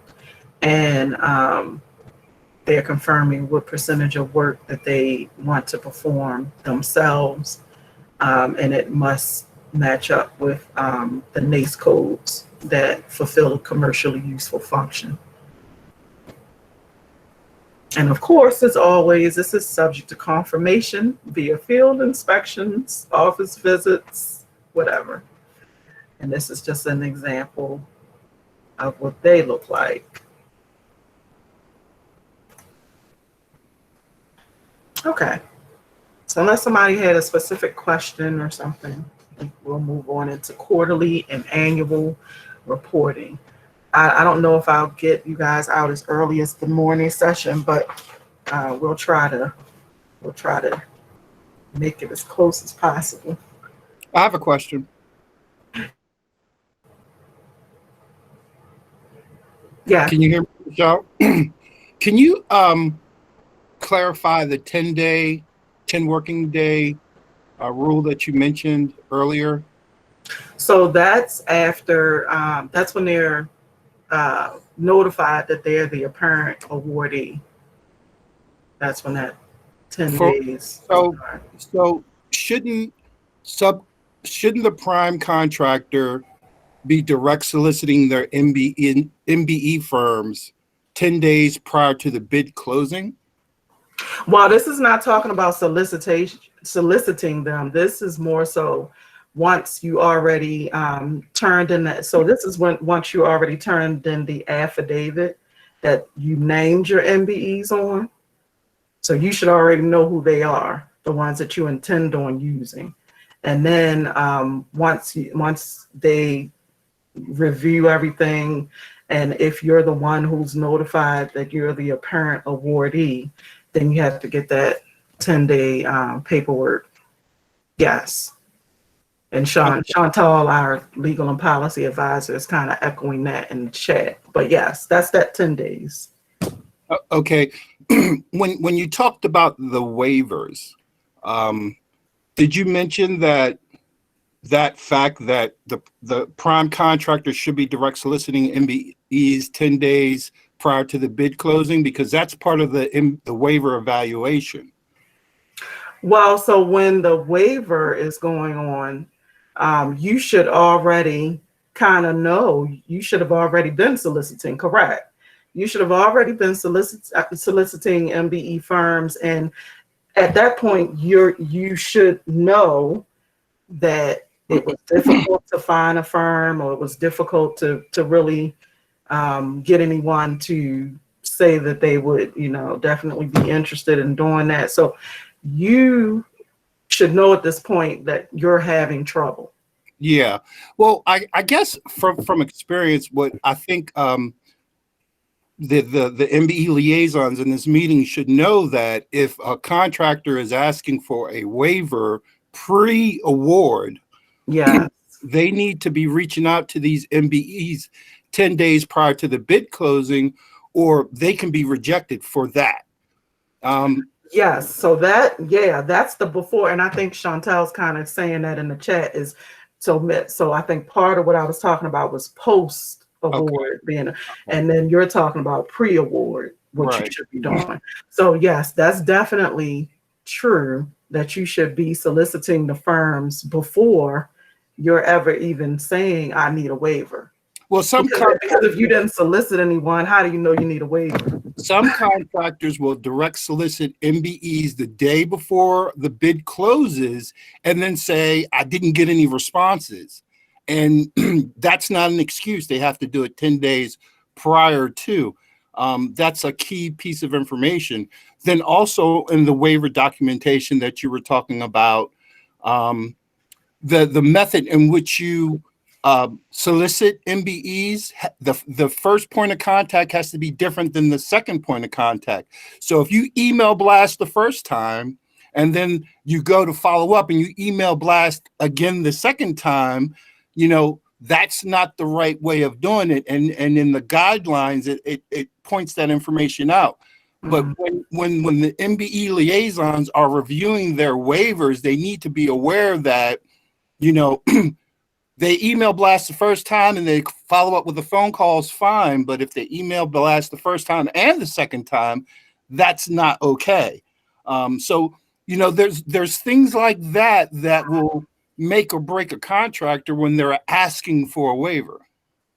And yeah, so this is really good because these are the things that you're supposed to be. And this is why I was really stressing the waiver paperwork and documentation, because it should not be just some cursory like, oh, I tried. It should be really showing detail, contact dates and times, kind of just really going through this. I really tried, and this is how, and this is who, and this is how many times, and this is, so all of that should definitely be clear. And I do honestly, with some of the paperwork and things that we've seen, I do feel that we don't necessarily really stick to what we should with our waiver paperwork. A lot of times there's some really flimsy paperwork for waiver. Yeah, and then they also give you an avalanche of paperwork. You know, they will send you boxes of paperwork, but if they don't do the process correctly, all that paperwork is just a waste. So, I mean, it's just so important when reviewing waivers that whomever's doing it understands the process so that they can feel confident with the determination they make, number one, and not feel like they have to grant a waiver because they received 3 boxes worth of so-called backup to support their request. I see folks are agreeing with you. So yeah, we're on a church clap over here too. So yes, I as evidence of a well, you know, that's a strategy too, to overburden in order to get it through, right? So whatever strategy they're using, we just have to make sure we're diligent in looking at the documentation and making sure that they really did things the right way and are not doing this last minute kind of, oh, I called them all yesterday and they can't do it. You know, like that is unacceptable. So you do have to make sure that they did do it the right way, that they really did reach out. They reached out multiple times, and not that they reached out to, you know, one firm. And you know, when the PRG process was going on, you saw that it was 50 firms. They reached out to one and they won a waiver. So just all that sort of stuff, you definitely have to be paying attention and looking and you know, making a determination based off of what they present you. Agreed. One last thing, the waiver guidelines that I think it's like attachment F or H, or it's you know, it's further down the attachments. It lays it all out, and that should be on every MBE liaison's desk when they're reviewing waivers, because it will tell you what to look for.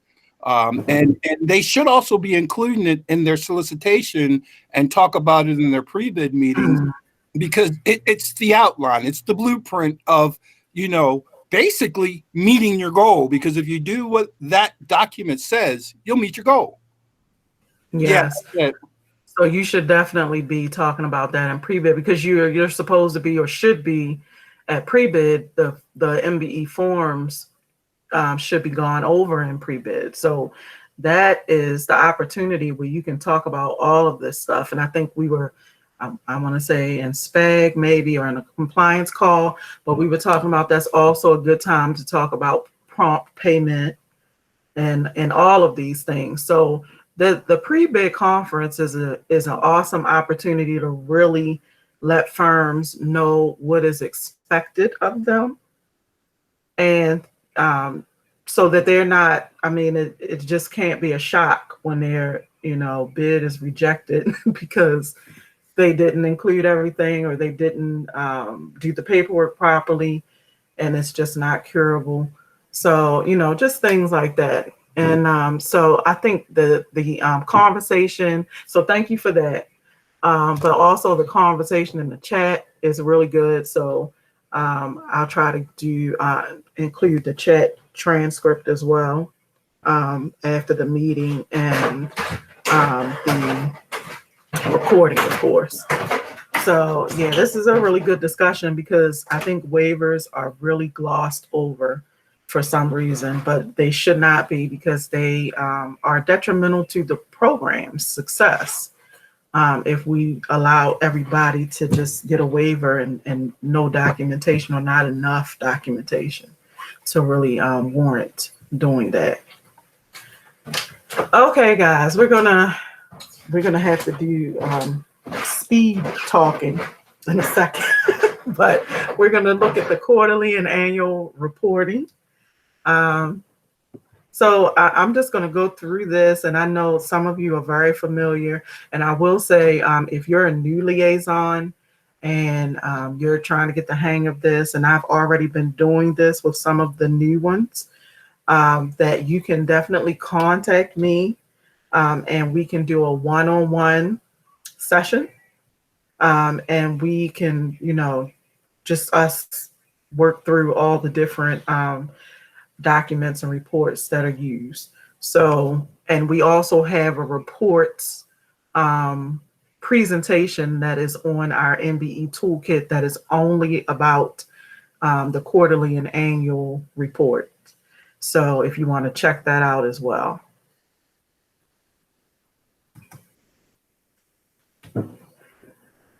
Okay, so let's go over some MBE reporting best practices. In the reports, they should be, this is one of the biggest things I go through every year. Reports should come to us in Excel, unless it's not actually an Excel report. So for instance, like the strategic plan, that's a Word document. So of course, we're expecting that back in Word or PDF or whatever. So that's fine. And then the summary statement that gets submitted with the annual report, that's a PDF. So we expect that in PDF. But all of the other reports, backup documentation, all of that should be coming to us in Excel format. And that is because we actually upload data to databases in order to be able to compile reports and get stats, and just to be able to look at metrics and whatever. So that allows us to see trends. So we really need that data in Excel. Also, we really need the data to be as timely as possible. We understand if things happen. We do ask if something happens that you do contact us if you're not able to get your report in timely. But this is why we don't ask for a fourth quarter report, because like Lisa was stating this morning, the fourth quarter report is basically the annual. So we don't want you to waste time on doing a fourth quarter report, and then in addition to that, you try to go back and do the annual paperwork as well. There is no fourth quarter report that we require. The only reports we require are the quarterly 1, 2, and 3 quarter reports, and the annual. So you have all the way from June 30th, once the quarter ends, to September 30th to get the annual report in. So you have a much wider time frame so that you can work on that data. So we just ask that you be as timely as you can, and that allows us to be timely in producing the report that's legislatively mandated for us to produce every year.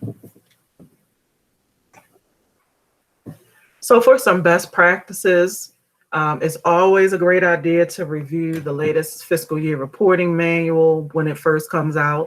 And just FYI, our reporting manual will be coming out along with the other annual report documents on June 30th. So anytime after June 30th, you can pull those documents down from our MBE report toolkit. Prepare your report as soon as possible in case corrections are required, because many of you know from firsthand knowledge that I do review this data and I do contact you for corrections if needed. So we just want to make sure we have time to do all that. Also, as I just stated, use the latest template that is in the toolkit. And of course, we have our MBE reporting toolkit. I'm going to click this and hope it doesn't just kick me all off the system here, but I'm going to bring this over. So this is our MBE reporting toolkit. It always has the latest procurement bulletins in here, links to that. It has the liaison training, which I was saying that reports only training is here. But this presentation that's going on now, that will also end up here. We try to keep the latest ones here. We have the registration link for our next compliance call, which is July 29th, 2020, and the compliance call library, which basically hosts all the answers, questions and answers from previous compliance calls. We have a link into the MBE forms that we were just talking about. That's Schedule D. You can get to by clicking this.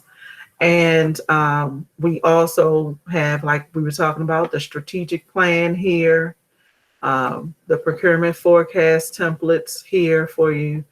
The quarterly report is here. Then the annual, which we have, is coming soon, so it'll be updated by the 30th. That's listed here, and these are the documents that would be available. And then we even have link straight to answers here to be able to use answers. In addition, on this side, in case you're an SBR liaison as well, there's a link to that toolkit. And we have the liquidated damages guidelines. We have, the GAD list. We have master contracts listed, and we know this is kind of going away because of the changeover, to DGS as the lead control agency. So, but the master contracts list is, there right now. And then even the PRG documents and sub-goal documentations all listed here. So a lot of resources for you to use in the MBE toolkit. You want to make sure you provide backup data with your report submissions. So for most people, that's going to be the answers reports, which are those 700 series reports that we use. We'll talk about that a little bit later. And then if you don't pull your data from answers, you may have internal database within your agency that you all use to track all of that. And so it would be that data, whatever data you're using. In addition, the annual report should contain the Form 1 and 2. So the difference between the annual and the quarterly is the quarterly is only the Form 1 and 2. And payment data is included in that Form 1 and 2. It's just a summarized payment data, so it's not a lot of detail. But in the annual report, completely different. It's a different Form 1 and 2 that does not have payment data included there. And then you also have to submit the Form 3, which is either through our portal or if you are importing. If you have any trouble or you need my assistance, you can just send me that template that we've been using. And then the summary or the contract inventory form, that is just showing you the different contracts, sub and prime, that are listed out. And of course, the signed summary statement. And if you have any questions about any of that, you contact me. So these are those 700 reports that we were kind of discussing. And again, we're not going into a whole lot of detail, but this is our little cheat sheet that we use. It's in the manual, but I just listed it here because this is a great way to just quickly see which reports are going to give you data for awards, which reports are going to give you data for payments, and that reminder that vouchers and credit card purchases are considered awards and payments. and it lists all the other reports that you may need, such as the 709 for change orders, and then you can use the 711 for waiver data if you're doing that, or you can use your own internal report. So all of that listed, the direct vouchers, the BPO payments, and the credit card payments. So it tells you what all the report numbers are and what information they give you. And these are all from answers. In addition to that, it goes into detail talking about delegated contracts, which we know we have the DGS delegated contract list, but also you may have a do it master contract. With DBM, I don't know how much is all phased out yet, so we're still not in limbo, but it's still kind of changing over. So we're kind of leaving this the same until we really see clear confirmation that everything is kind of changed over, and we don't have to really worry about including this information. Oops, I'm a little fast there. This is a note I was talking about earlier, which is about the Department of General Services now becoming the main control agency, and all of these delegated contracts should be moving under them at some point. So we're waiting for more guidance on that. So let's talk about the MBE quarterly report. So as we said earlier, it's only the Form 1 and 2, and that would be found, the latest version is always in the toolkit. The 2020 fiscal year 2021 version, again, will be in the toolkit after June 30th. It has the same general rules as the annual report, except that payment data. That's broken down by MBE classification. And just to give you an example of that, this is the Form 2 quarterly right here. And so you see where it has, this is the regular Form 1 and 2 data, but at the bottom here, it asks for payment data. And this particular section just happens to be subcontractor section. So it's asking for the subcontractor payments broken down in by MBE classification. And so that is the quarterly report. And also it's cumulative. So in quarter 1, it goes up to September, July through September. Quarter 2 is July through December. Quarter 3, July through March, and so forth. So that is, and this is the Form 1 quarterly, which is more the summarized data that pulls over from Form 2 in this blue section, and then the total awards and waivers data here, and the total payments here. So it's a little different from the annual, which does not include that payment section. So for that reason, when we're doing the Form 1 annual report, best practice, make sure you're actually using the annual report. Because I have gotten Form 1 to annual report on a quarterly form. And I mean, so I know a couple of agencies that do that. They do it for a specific reason. But I still have to, you know, be able to get it uploaded in a certain format. So we understand that. But if you don't need to use that Form 2, which most agencies and units do not, you need to, or the quarterly, then you should be using the annual Form 1 and 2 in the toolkit. So what you do is normally prepare Form 2 first. That data links over into Form 1, which is those blue cells that I was talking about earlier with the quarterly. Looks similar. And then you go to the Form 1 to go ahead and fill in that summarized data for all procurements for your agency.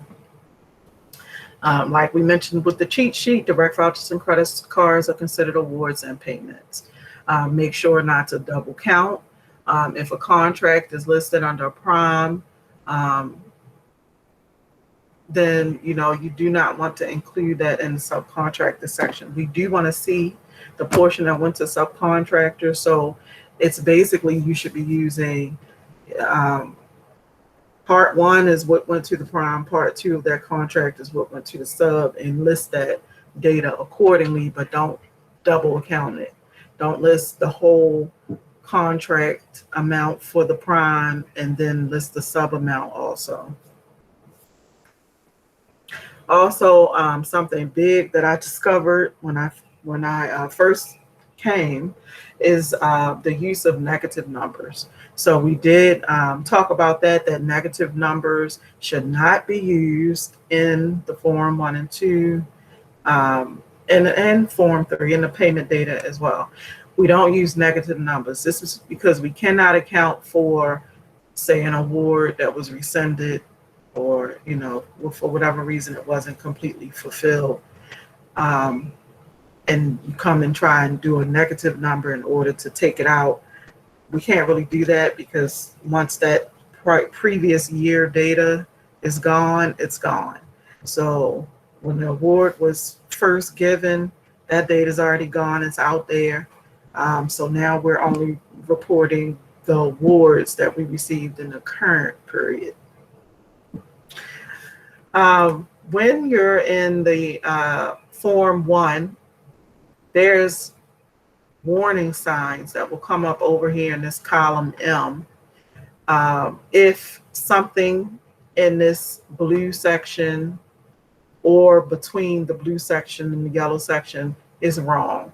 And the example circled here, we see that it's saying 754% MBE participation percentage, and that's just not possible. So that's why it's a warning error there, just to let you know that that is wrong. So if you see that on your report, then you definitely know something has gone awry and you need to go and review what you had there. And so you definitely want to make sure that the amount of MBE contracts that are listed here is not more than what you're saying your agency's total all procurements are. So you want to make sure that that is not happening, or else you will get these warning errors over here on the side. This is just an example of a really well completed Form 1. Form 2 data means that was filled in correctly and it filtered here correctly. The Form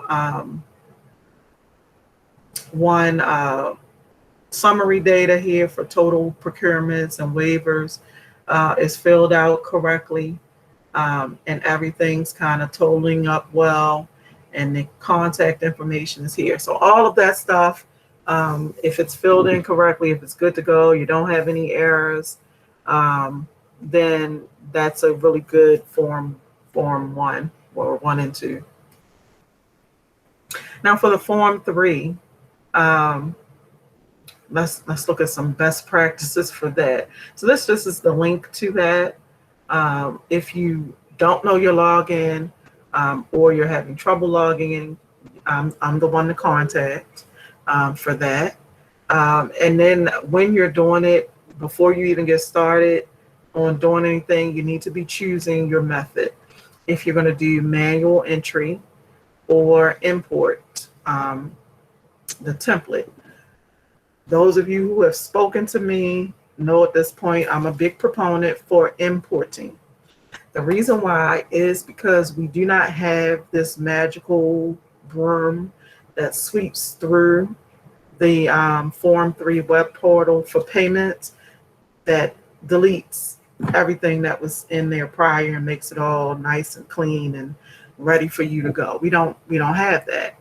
So when you're doing manual entry, you have two jobs. You need to update contracts that are still going on to show the current year, fiscal year payment, as well as the updated amount for paid contract to date.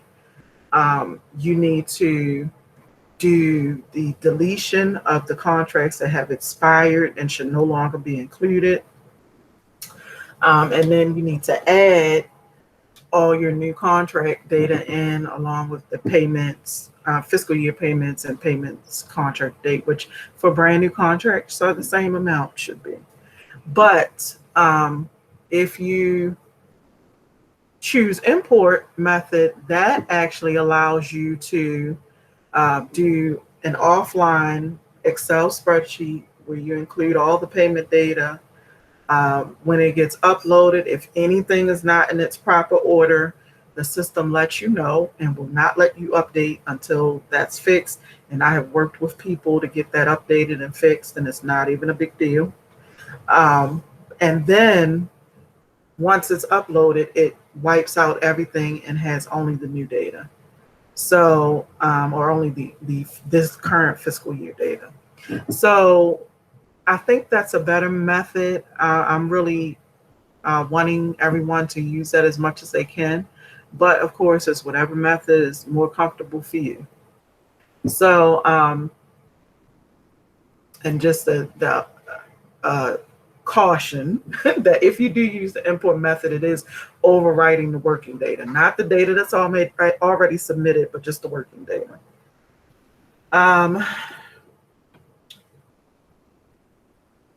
And again, if you have problems with that, you definitely contact me. This is just going through the things that you need to do we won't go into a whole bunch of detail. If you have like specific questions about this, you can contact me. But this is the portal. This is how it looks. And this is when you're doing manual entry. You would go in and choose view all data.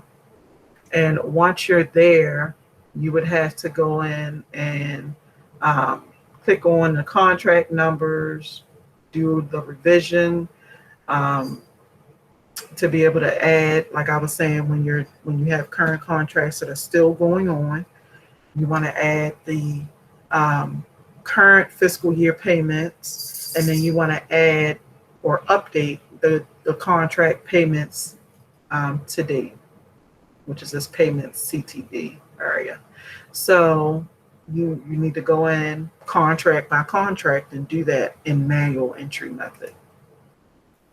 This is just showing you all the areas where you will be updating. You will be updating, say like if you had a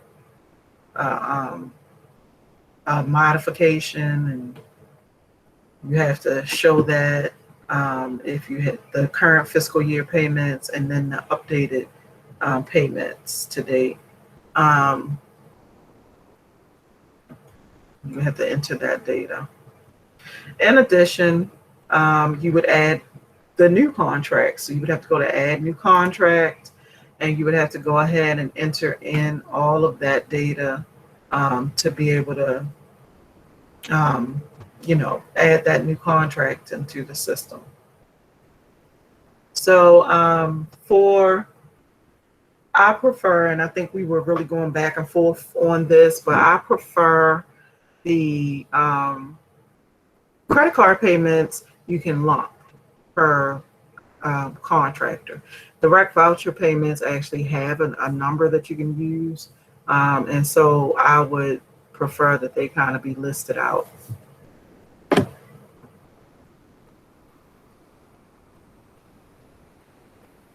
Then you would have to add any subcontractors here.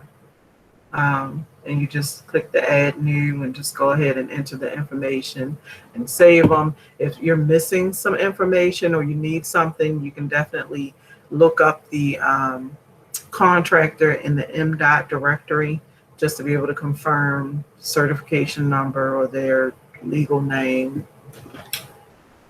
And also this is good to look at to make sure if you have a question about whether a firm may have been decertified or lost their certification or graduated, then you need to make sure that you're confirming that and confirming with MDOT with that date of like their graduation or when they were decertified if you don't see that. So this is the import method I was talking about. So basically, in that toolkit is a form that's called the Form 3 Data Template. It's an Excel sheet, and you just fill in the requested information. You make sure that the MBE this is one of the most important parts. This is what most people's errors are concerning. You have to make sure, for whatever reason, the 700 reports bring up MBE designations in all sorts of formats that are all different. I do not know why. But in our system, the Form 3 portal, this is how all the designations are listed here. And you have to make sure that they match. So that's the only thing that you really have to make sure of before you submit this or import this form. And then you have to connect the primes and subs by giving the primes an ID that is unique. Most people use the contract number for contracts or the voucher number for vouchers. And then for credit cards, a lot of times I see something like CPC1, CPC2, CPC3, stuff like that. And so that's fine. You know, whatever you choose to do is fine, but basically you're giving each prime their own ID. And then if for the contracts, because we know direct vouchers and credit card are all prime, but for the contracts, any subcontracts, tractors that were on that contract, they need to show the prime ID that the prime has in the prime sheet. So you just to make sure you're doing that. Also, this is just showing you the data. We don't have to go through this, but this is also in the manual, showing you the data that should be on the primes tab, along with those items that may be optional. We've been having a lot of problems with the EIN number, you know, for some items. People have been unable to get those, which is crazy, and you should be able to get that. But if you can't, it's not going to prevent it from being able to be updated to the system, but we do, you know, ask for that information. And this is just talking about some things that may come up, like using zeros or blanks for those firms that are non-minority. You may have an issue with that, but you just have to make sure that you kind of follow the guidance that's given in the manual. And then this shows you those the information that's required on the subs tab. The difference with the subs tab is that all information that we request are required. You cannot leave any of this blank. It is all required. And this is just going through how we do the linking, what you can do for like default data. So like, for instance, say like a credit card payment doesn't have a start and end date because it's just one date. So what we do is we use the fiscal year. So the beginning date would be August 1st, 2019, and the end date would be June 30th, 2020. So when you're doing that, you want to add that beginning and end date. This just goes through how you import. It's really very simple. You go to the working data section in the Form 3, and it kind of looks like this when you get there. And you go ahead and you click to import contracts, and that takes you to a page where you select the agency from, if it's not already selected. Most of you should be already selected. You click on select the file to upload, and the dialog box will come up. You choose your file, and it'll tell you if it was okay when it was uploaded.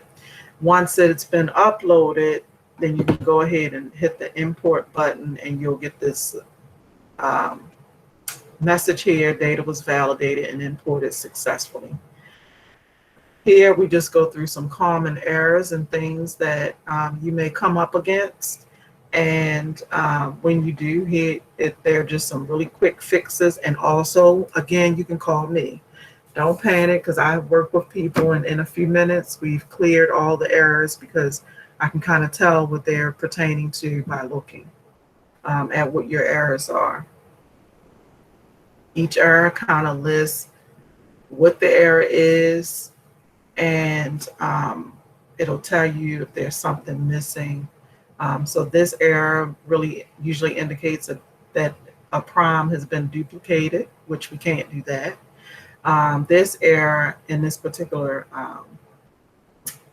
in the Form 3 import document, it means that there's a sub and there's no matching prime ID. So you just have to check that. So it's small errors like that. This error here, invalid MBE designation, is what we were talking about earlier, which is when you have to change those names over to match that list. If you don't, this is the error that you'll get. And then this is if there's that invalid m.cert number, which is if the number is not listed. Like this is your normal cert. Like this is an incorrect one. So the normal cert number, if it has too few digits, or if it's missing completely, then you may get that error. Or if you may need to switch from blanks to zeros or zeros to blanks. Like that's all, we can help you with that at the time. But you have to make sure the certification number is a valid number. And then when you get a long list of errors like this, it usually just means that there was a missing, oops, go back, that there was data missing on a particular line. And so it's telling you that that complete line is missing, basically. So it lists out all the data that's missing from that line. So those are just some of the things that you may come up against. Once the manual entry or data import has been completed, whichever method you chose, then you can review and export the data summary. And that's what I usually ask for you to submit to me, is that little Excel data summary that shows the data kind of broken down by MBE classification, to give me a really quick view of what information you have put in. And you would do one for prime and one for sub.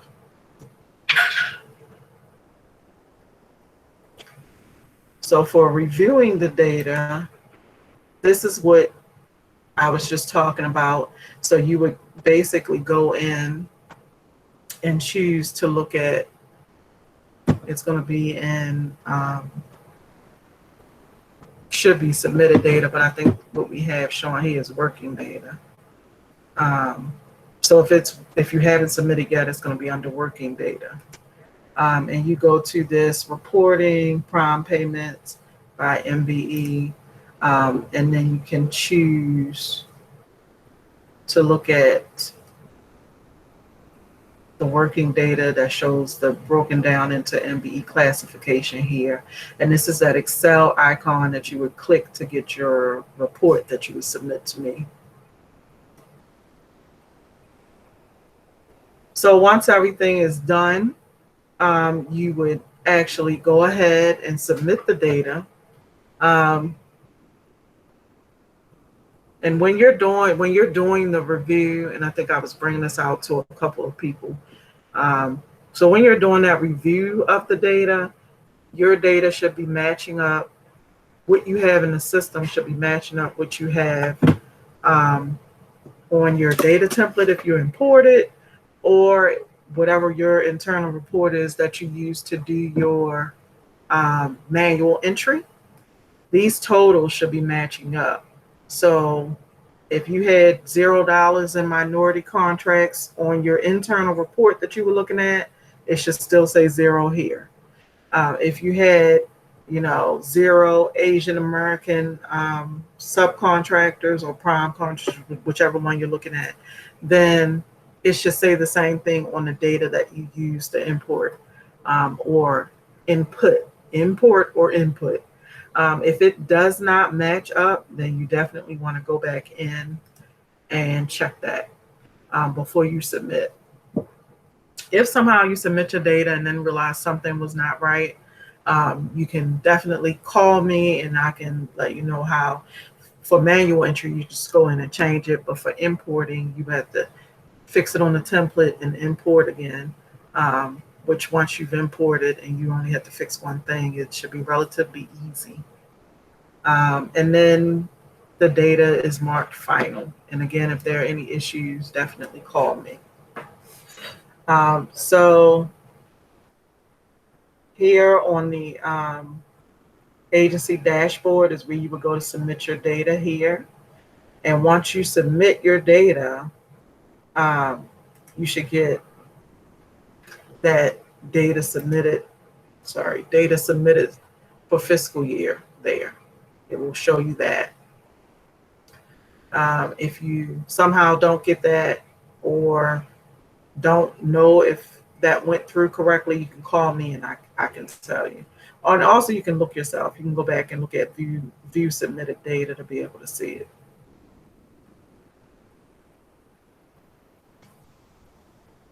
So the next thing is the contract inventory sheet. That is just the list of contracts, and it's the sub tab and the prime tab.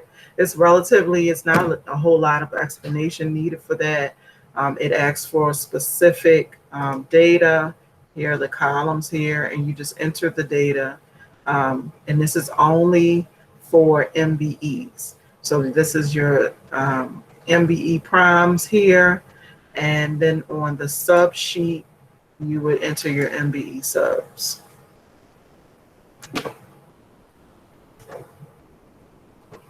And then finally, once all your reports are done, you can create your summary statement.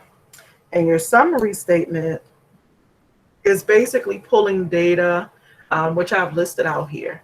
Is pulling data from those reports that you've already completed at this point. So from for instance, the total dollars awarded to MBEs would come from our Form 1 and in cell K23. And total dollars paid to MBEs is auto-populated by 2A and B, which is the total amount to subcontractors and the total amount to prime. So those are all coming from the different reports, and it lists here where everything is coming from. The Form 3 has the data for 2A and B. And then you would get down to your total dollars awarded, which is from Form 1 cell C23, and your total percentage amount, which is also from Form 1. And then you will proceed to obtain your signatures from Chief Financial Officer, report preparer, and your agency head. This is just a checklist that's included in the manual, and it shows you everything that should be included with your annual report. And so if you are able to go through this checklist and mark off on everything here, then you should be good to go. So right now, so that you can switch up from hearing my voice, we'll have Tanita Johnson that's going to go through the VSBE program. Thank you. Good afternoon, everyone. This is Tanita, and I'm going to be speaking to you about the Veteran-Owned Small Business Enterprise Program. My apologies if you were in the SBR session and sitting through this presentation again. So I'll start with the next slide. So the Veteran-Owned Small Business Enterprise Program, VSBE, provides contracting opportunities to veteran-owned small businesses.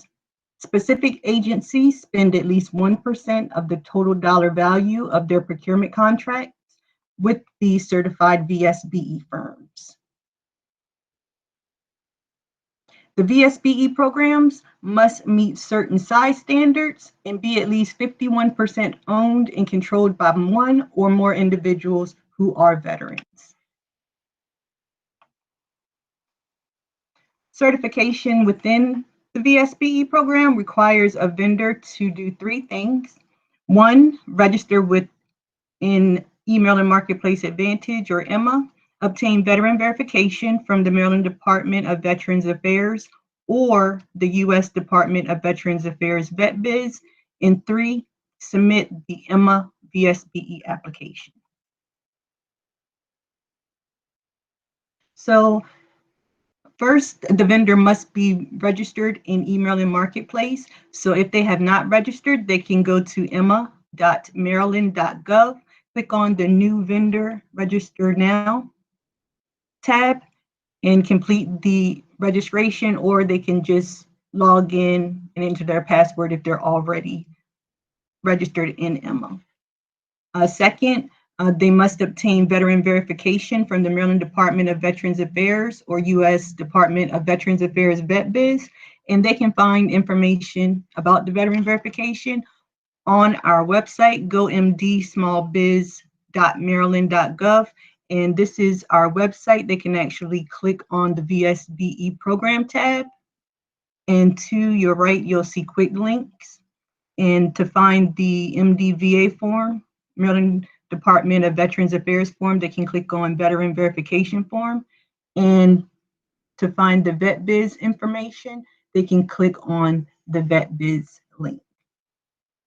And the following slides will provide the document and website that are attached to those links. So by selecting the Veteran Verification Form link on our website, it will direct them to this MDVA, Verification of Veteran Status document.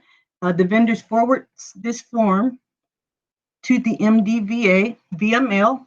The address is listed at the bottom of this form. Note that with the COVID-19 situation, veterans have asked about forwarding the document via email, and the request has been accepted. So if you come across any vendors who wish to submit this form via email, you can direct them to me, and I will be certain to provide them with the contact information for the MD representative. Upon submitting this form, vendors will receive an MDVA number if they are verified as a veteran by the Maryland Department of Veterans Affairs, and the MDVA number would an example of that would be MDVA 2020-000, and that would be used as their VSBE certification number. If the vendor selects the VetBiz link on our website, they will find information for the U.S. Department of Veterans Affairs regarding veteran verification information. If the vendor decides to obtain veteran verification from the U.S. Department of Veterans Affairs VetBiz, they can start here. Upon obtaining this veteran verification, the vendor would be listed within the VetBiz database. If the vendor already has a VetBiz account that is current and valid, the DUNS number that is attached to this account is used as the veteran verification. This DUNS number is to be listed as the VSBE certification number within EMA, as long as the DUNS number can be verified within the VetBiz database. So for clarity, the vendor only needs to obtain veteran verification from one of the departments, MDVA or U.S. Department of Veterans Affairs. And note that the vendors can obtain or have both, but we only need one. And third, the vendor must submit the EMA VSBE application. This application can be found within the credentials section of EMA. They can click Add Certifications, and in the type field, they can select Certifications VSBE application. And as you can see here, it consists of a few questions asking if they're at least 51% owned and controlled by one or more veterans or disabled veterans. Does your company meet the size standards? And they have the option of providing their VSBE certification number if they've already obtained their VetBiz number, which would be their DUNS number, or if they've already obtained the MDVA number, they can choose MDVA and enter their MDVA number, or if they don't have a number, they can state, I don't have one yet. And then they would just need to answer whether they agree with the VSBE program tab, or I'm sorry, agree with the VSBE program terms. Once the vendor has completed these 3 steps, the information will be reviewed and we will determine whether or not the vendor can enter the VSBE program. As procurement officers, you are able to view the VSBE vendors and find their VSBE certification number and expiration date. There are Emma internal and external vendor searches. With the internal vendor search, those with Emma admin capabilities, you guys can log into your account, select vendors, browse vendors, select the pin or funnel icon to the left of the screen to choose the VSBE vendor option, and this will allow you to view VSBE vendors. And note that you will find VSBE certified vendors by checking their Emma account. You can click in the vendor account and select company info. Within the procurement programs tab, there you'll find VSBE certification number and the VSBE application status. You'll know that they're VSBE certified if you find the DUNS number, which is a 9-digit number, or the MDVA number, which is a 12 alphanumeric character, listed there under the VSBE certification number, and they must state approved. That's how you know they're VSBE certified. Note that if you find any discrepancies or have any questions, feel free to contact our office or reach out to the vendor and have them to contact our office.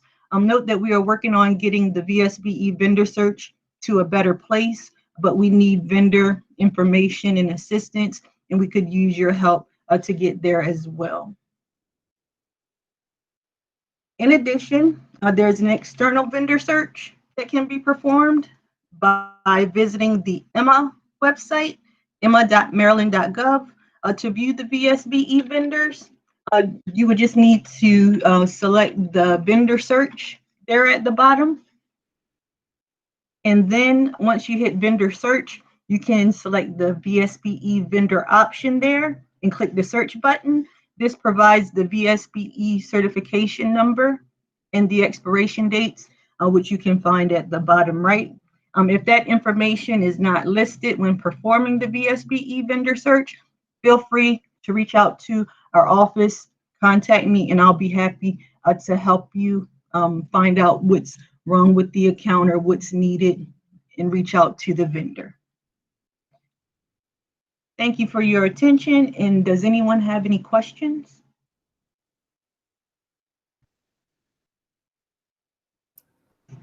Yes, I have a question. Uh-huh. I did a search in the Emma database and found roughly about 380 veteran-owned businesses. Yes, sir. However, I got some information from one of the individuals that sits on the panel at DGS to improve the VSBE program. They mentioned that there was over 1,000 certified vendors. What's accurate? So I would need to look into that. I know that right now I'm finding the number that's listed in Emma right now, but let me do some digging to find out that 1,000 number, and I will get back to you with that information. Thank you. You're welcome. And was that Tim? No. Who was that? I'm sorry. Oh, no. Who was that was asking the question? I'm sorry. Can I say? Yeah, you can tell. It was you. Huh? Yeah, it was me. It was me. Oh, what? You know what? It's too late in the afternoon for this. You did it. This is yours. Okay. All right. I was just making sure. Okay. All right, thanks. All right. Thank you. Okay. Thank you so much. If it's no other questions, thank you so much, Tanita, for that. And I'm just going to quickly go through some of the information. Some of this is from, again, earlier, so sorry for you all who are going through this over again. So VSBE reports, currently I'm the one that's collecting them. I don't know if that will continue on, but I'm the one who's currently collecting VSBE annual reports. They are due annually on 10/1, October 1st.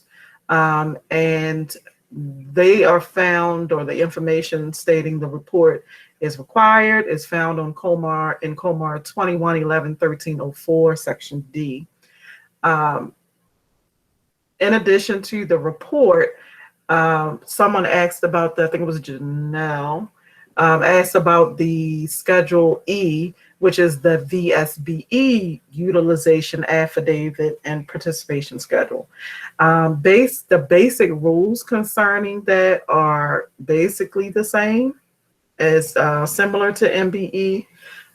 They need to be completed and the affidavit and schedule submitted with the bid and reviewed just the same as we do MBE utilization affidavit and participation schedule, and just to make sure that everything is good with those firms. In addition to that, bidders can also request a waiver of the VSBE goal if they feel that it's needed. And again, as we talked about, the same, I will say the VSBE waiver does not have the same amount of forms included in it. And it can also be found at that link that's listed here. And in our MBE toolkit, that same link that takes you to the MBE forms also has those forms as well. This is the annual report that is required. And again, it's due October 1st. So this will also be sent out. We do not have a VSBE toolkit yet, but as we're gathering more information and just kind of building the program out, Chantal was talking about this earlier, that it was really very skimpy regulation, not a lot to the report. There were no instructions. Like, that's basically how, the program was, but we're trying to build it out a little more and get a little more participation. So, we're releasing some instructions this year. It's not going to be a whole lot, but I wanted to show some of the things just to keep in mind when we're doing, VSBE reporting. Those same 700 reports that we were talking about are used. And when you do use those reports, you just have to go down to the bottom and select VET, because I think it automatically defaults to MBE. So you need to change it to VET to get the veteran information. And then you can go ahead and pull those reports. As far as the credit card data, at this time, it actually cannot be tracked in answers. So sites are responsible for manually tracking credit card payments to VSBE vendors. And then you need to report those on the report at the end of the year. And I'm trying to go back to, if I can get to the right screen, but in the total all procurements column on the VSBE annual report, my mouse is not operating with me, cooperating. But the amount that's listed there should be similar, identical to the total all procurements for MBE reporting. And that's because it's asking for total all procurements for the agency period. It's not asking you for a specific, like only VSB, only MBE. Those columns say total procurements. Those same, we had checked in with the people who kind of control the data, link and answers and FEMAS, and we were asking a question about were there anything listed as specific VSBE exclusions, and they were saying no, it's basically the same as the MBE program. So that data, because of that, that data for total all procurements should be the same. So you don't have to figure that out all over again. You should have that once you've done the MBE report. And then you just need to show whatever that breakdown was for total VSB primes and total VSB subs. And then your payment data. And the same as with, it's slightly different. It's not the same, but like MBE reporting, you cannot double count. But, and we may change this. I'm actually thinking about changing this or seeing if we can change this. But right now, if you have a prime sub, VSBE subcontractor, the total contract payments or awards, whatever, should be listed under them. You wouldn't put it under any subs. You would just put it under the prime VSBE contractor. And then the sub, if you have prime, or sorry, if you have subcontractors, then you would list that amount for them if they were just under a regular contractor who use VSB subs. You would list that amount. But if it's a VSBE prime, even if they had subs on their contract for VSBE, you would list the total contract under the prime. And that's currently what we're doing for VSBE. So did anybody have any questions in reference to VSBE reporting? If not, we will move on. Okay, so I did not get you guys out early. I'm sorry. We had a lot to cover. Just some reminders, we did update our mailboxes, and this is the list of the new mailboxes. If you do send anything to the old mailboxes, you'll definitely get an error message telling you to submit it to the correct mailbox. Our upcoming training is coming October 6th. We have no idea if that's virtual or in person. We will let you all know, of course. If you guys needed to be added to the MBE, like if you're a new liaison or you just got the responsibility and you need to be added to our mailing list for MBE or SBR liaisons, please contact Lisa Mitchell-Sinar or myself for MBE liaisons, and we'll make sure that that's updated. Also, if you have any questions about the training, you can contact me as well. Unless there are any questions, I just wanted to thank everyone for the work that you have been doing and have continued to do through this really crazy time. And I wanted to let you know that your efforts are certainly not in vain and are very much appreciated. And please continue considering our MBE, SBR, and VSBE firms. Thank you guys so much. If you have any additional questions, once the training has ended, you can feel free to email me. Thank you guys. Thank you. You were great. I'll talk to you later. Thanks, Tanita. Same here. Enjoyed the training. It was very full. Wonderful. Yes, it was. No, you covered a lot. This was fantastic. Thank you. Keep talking.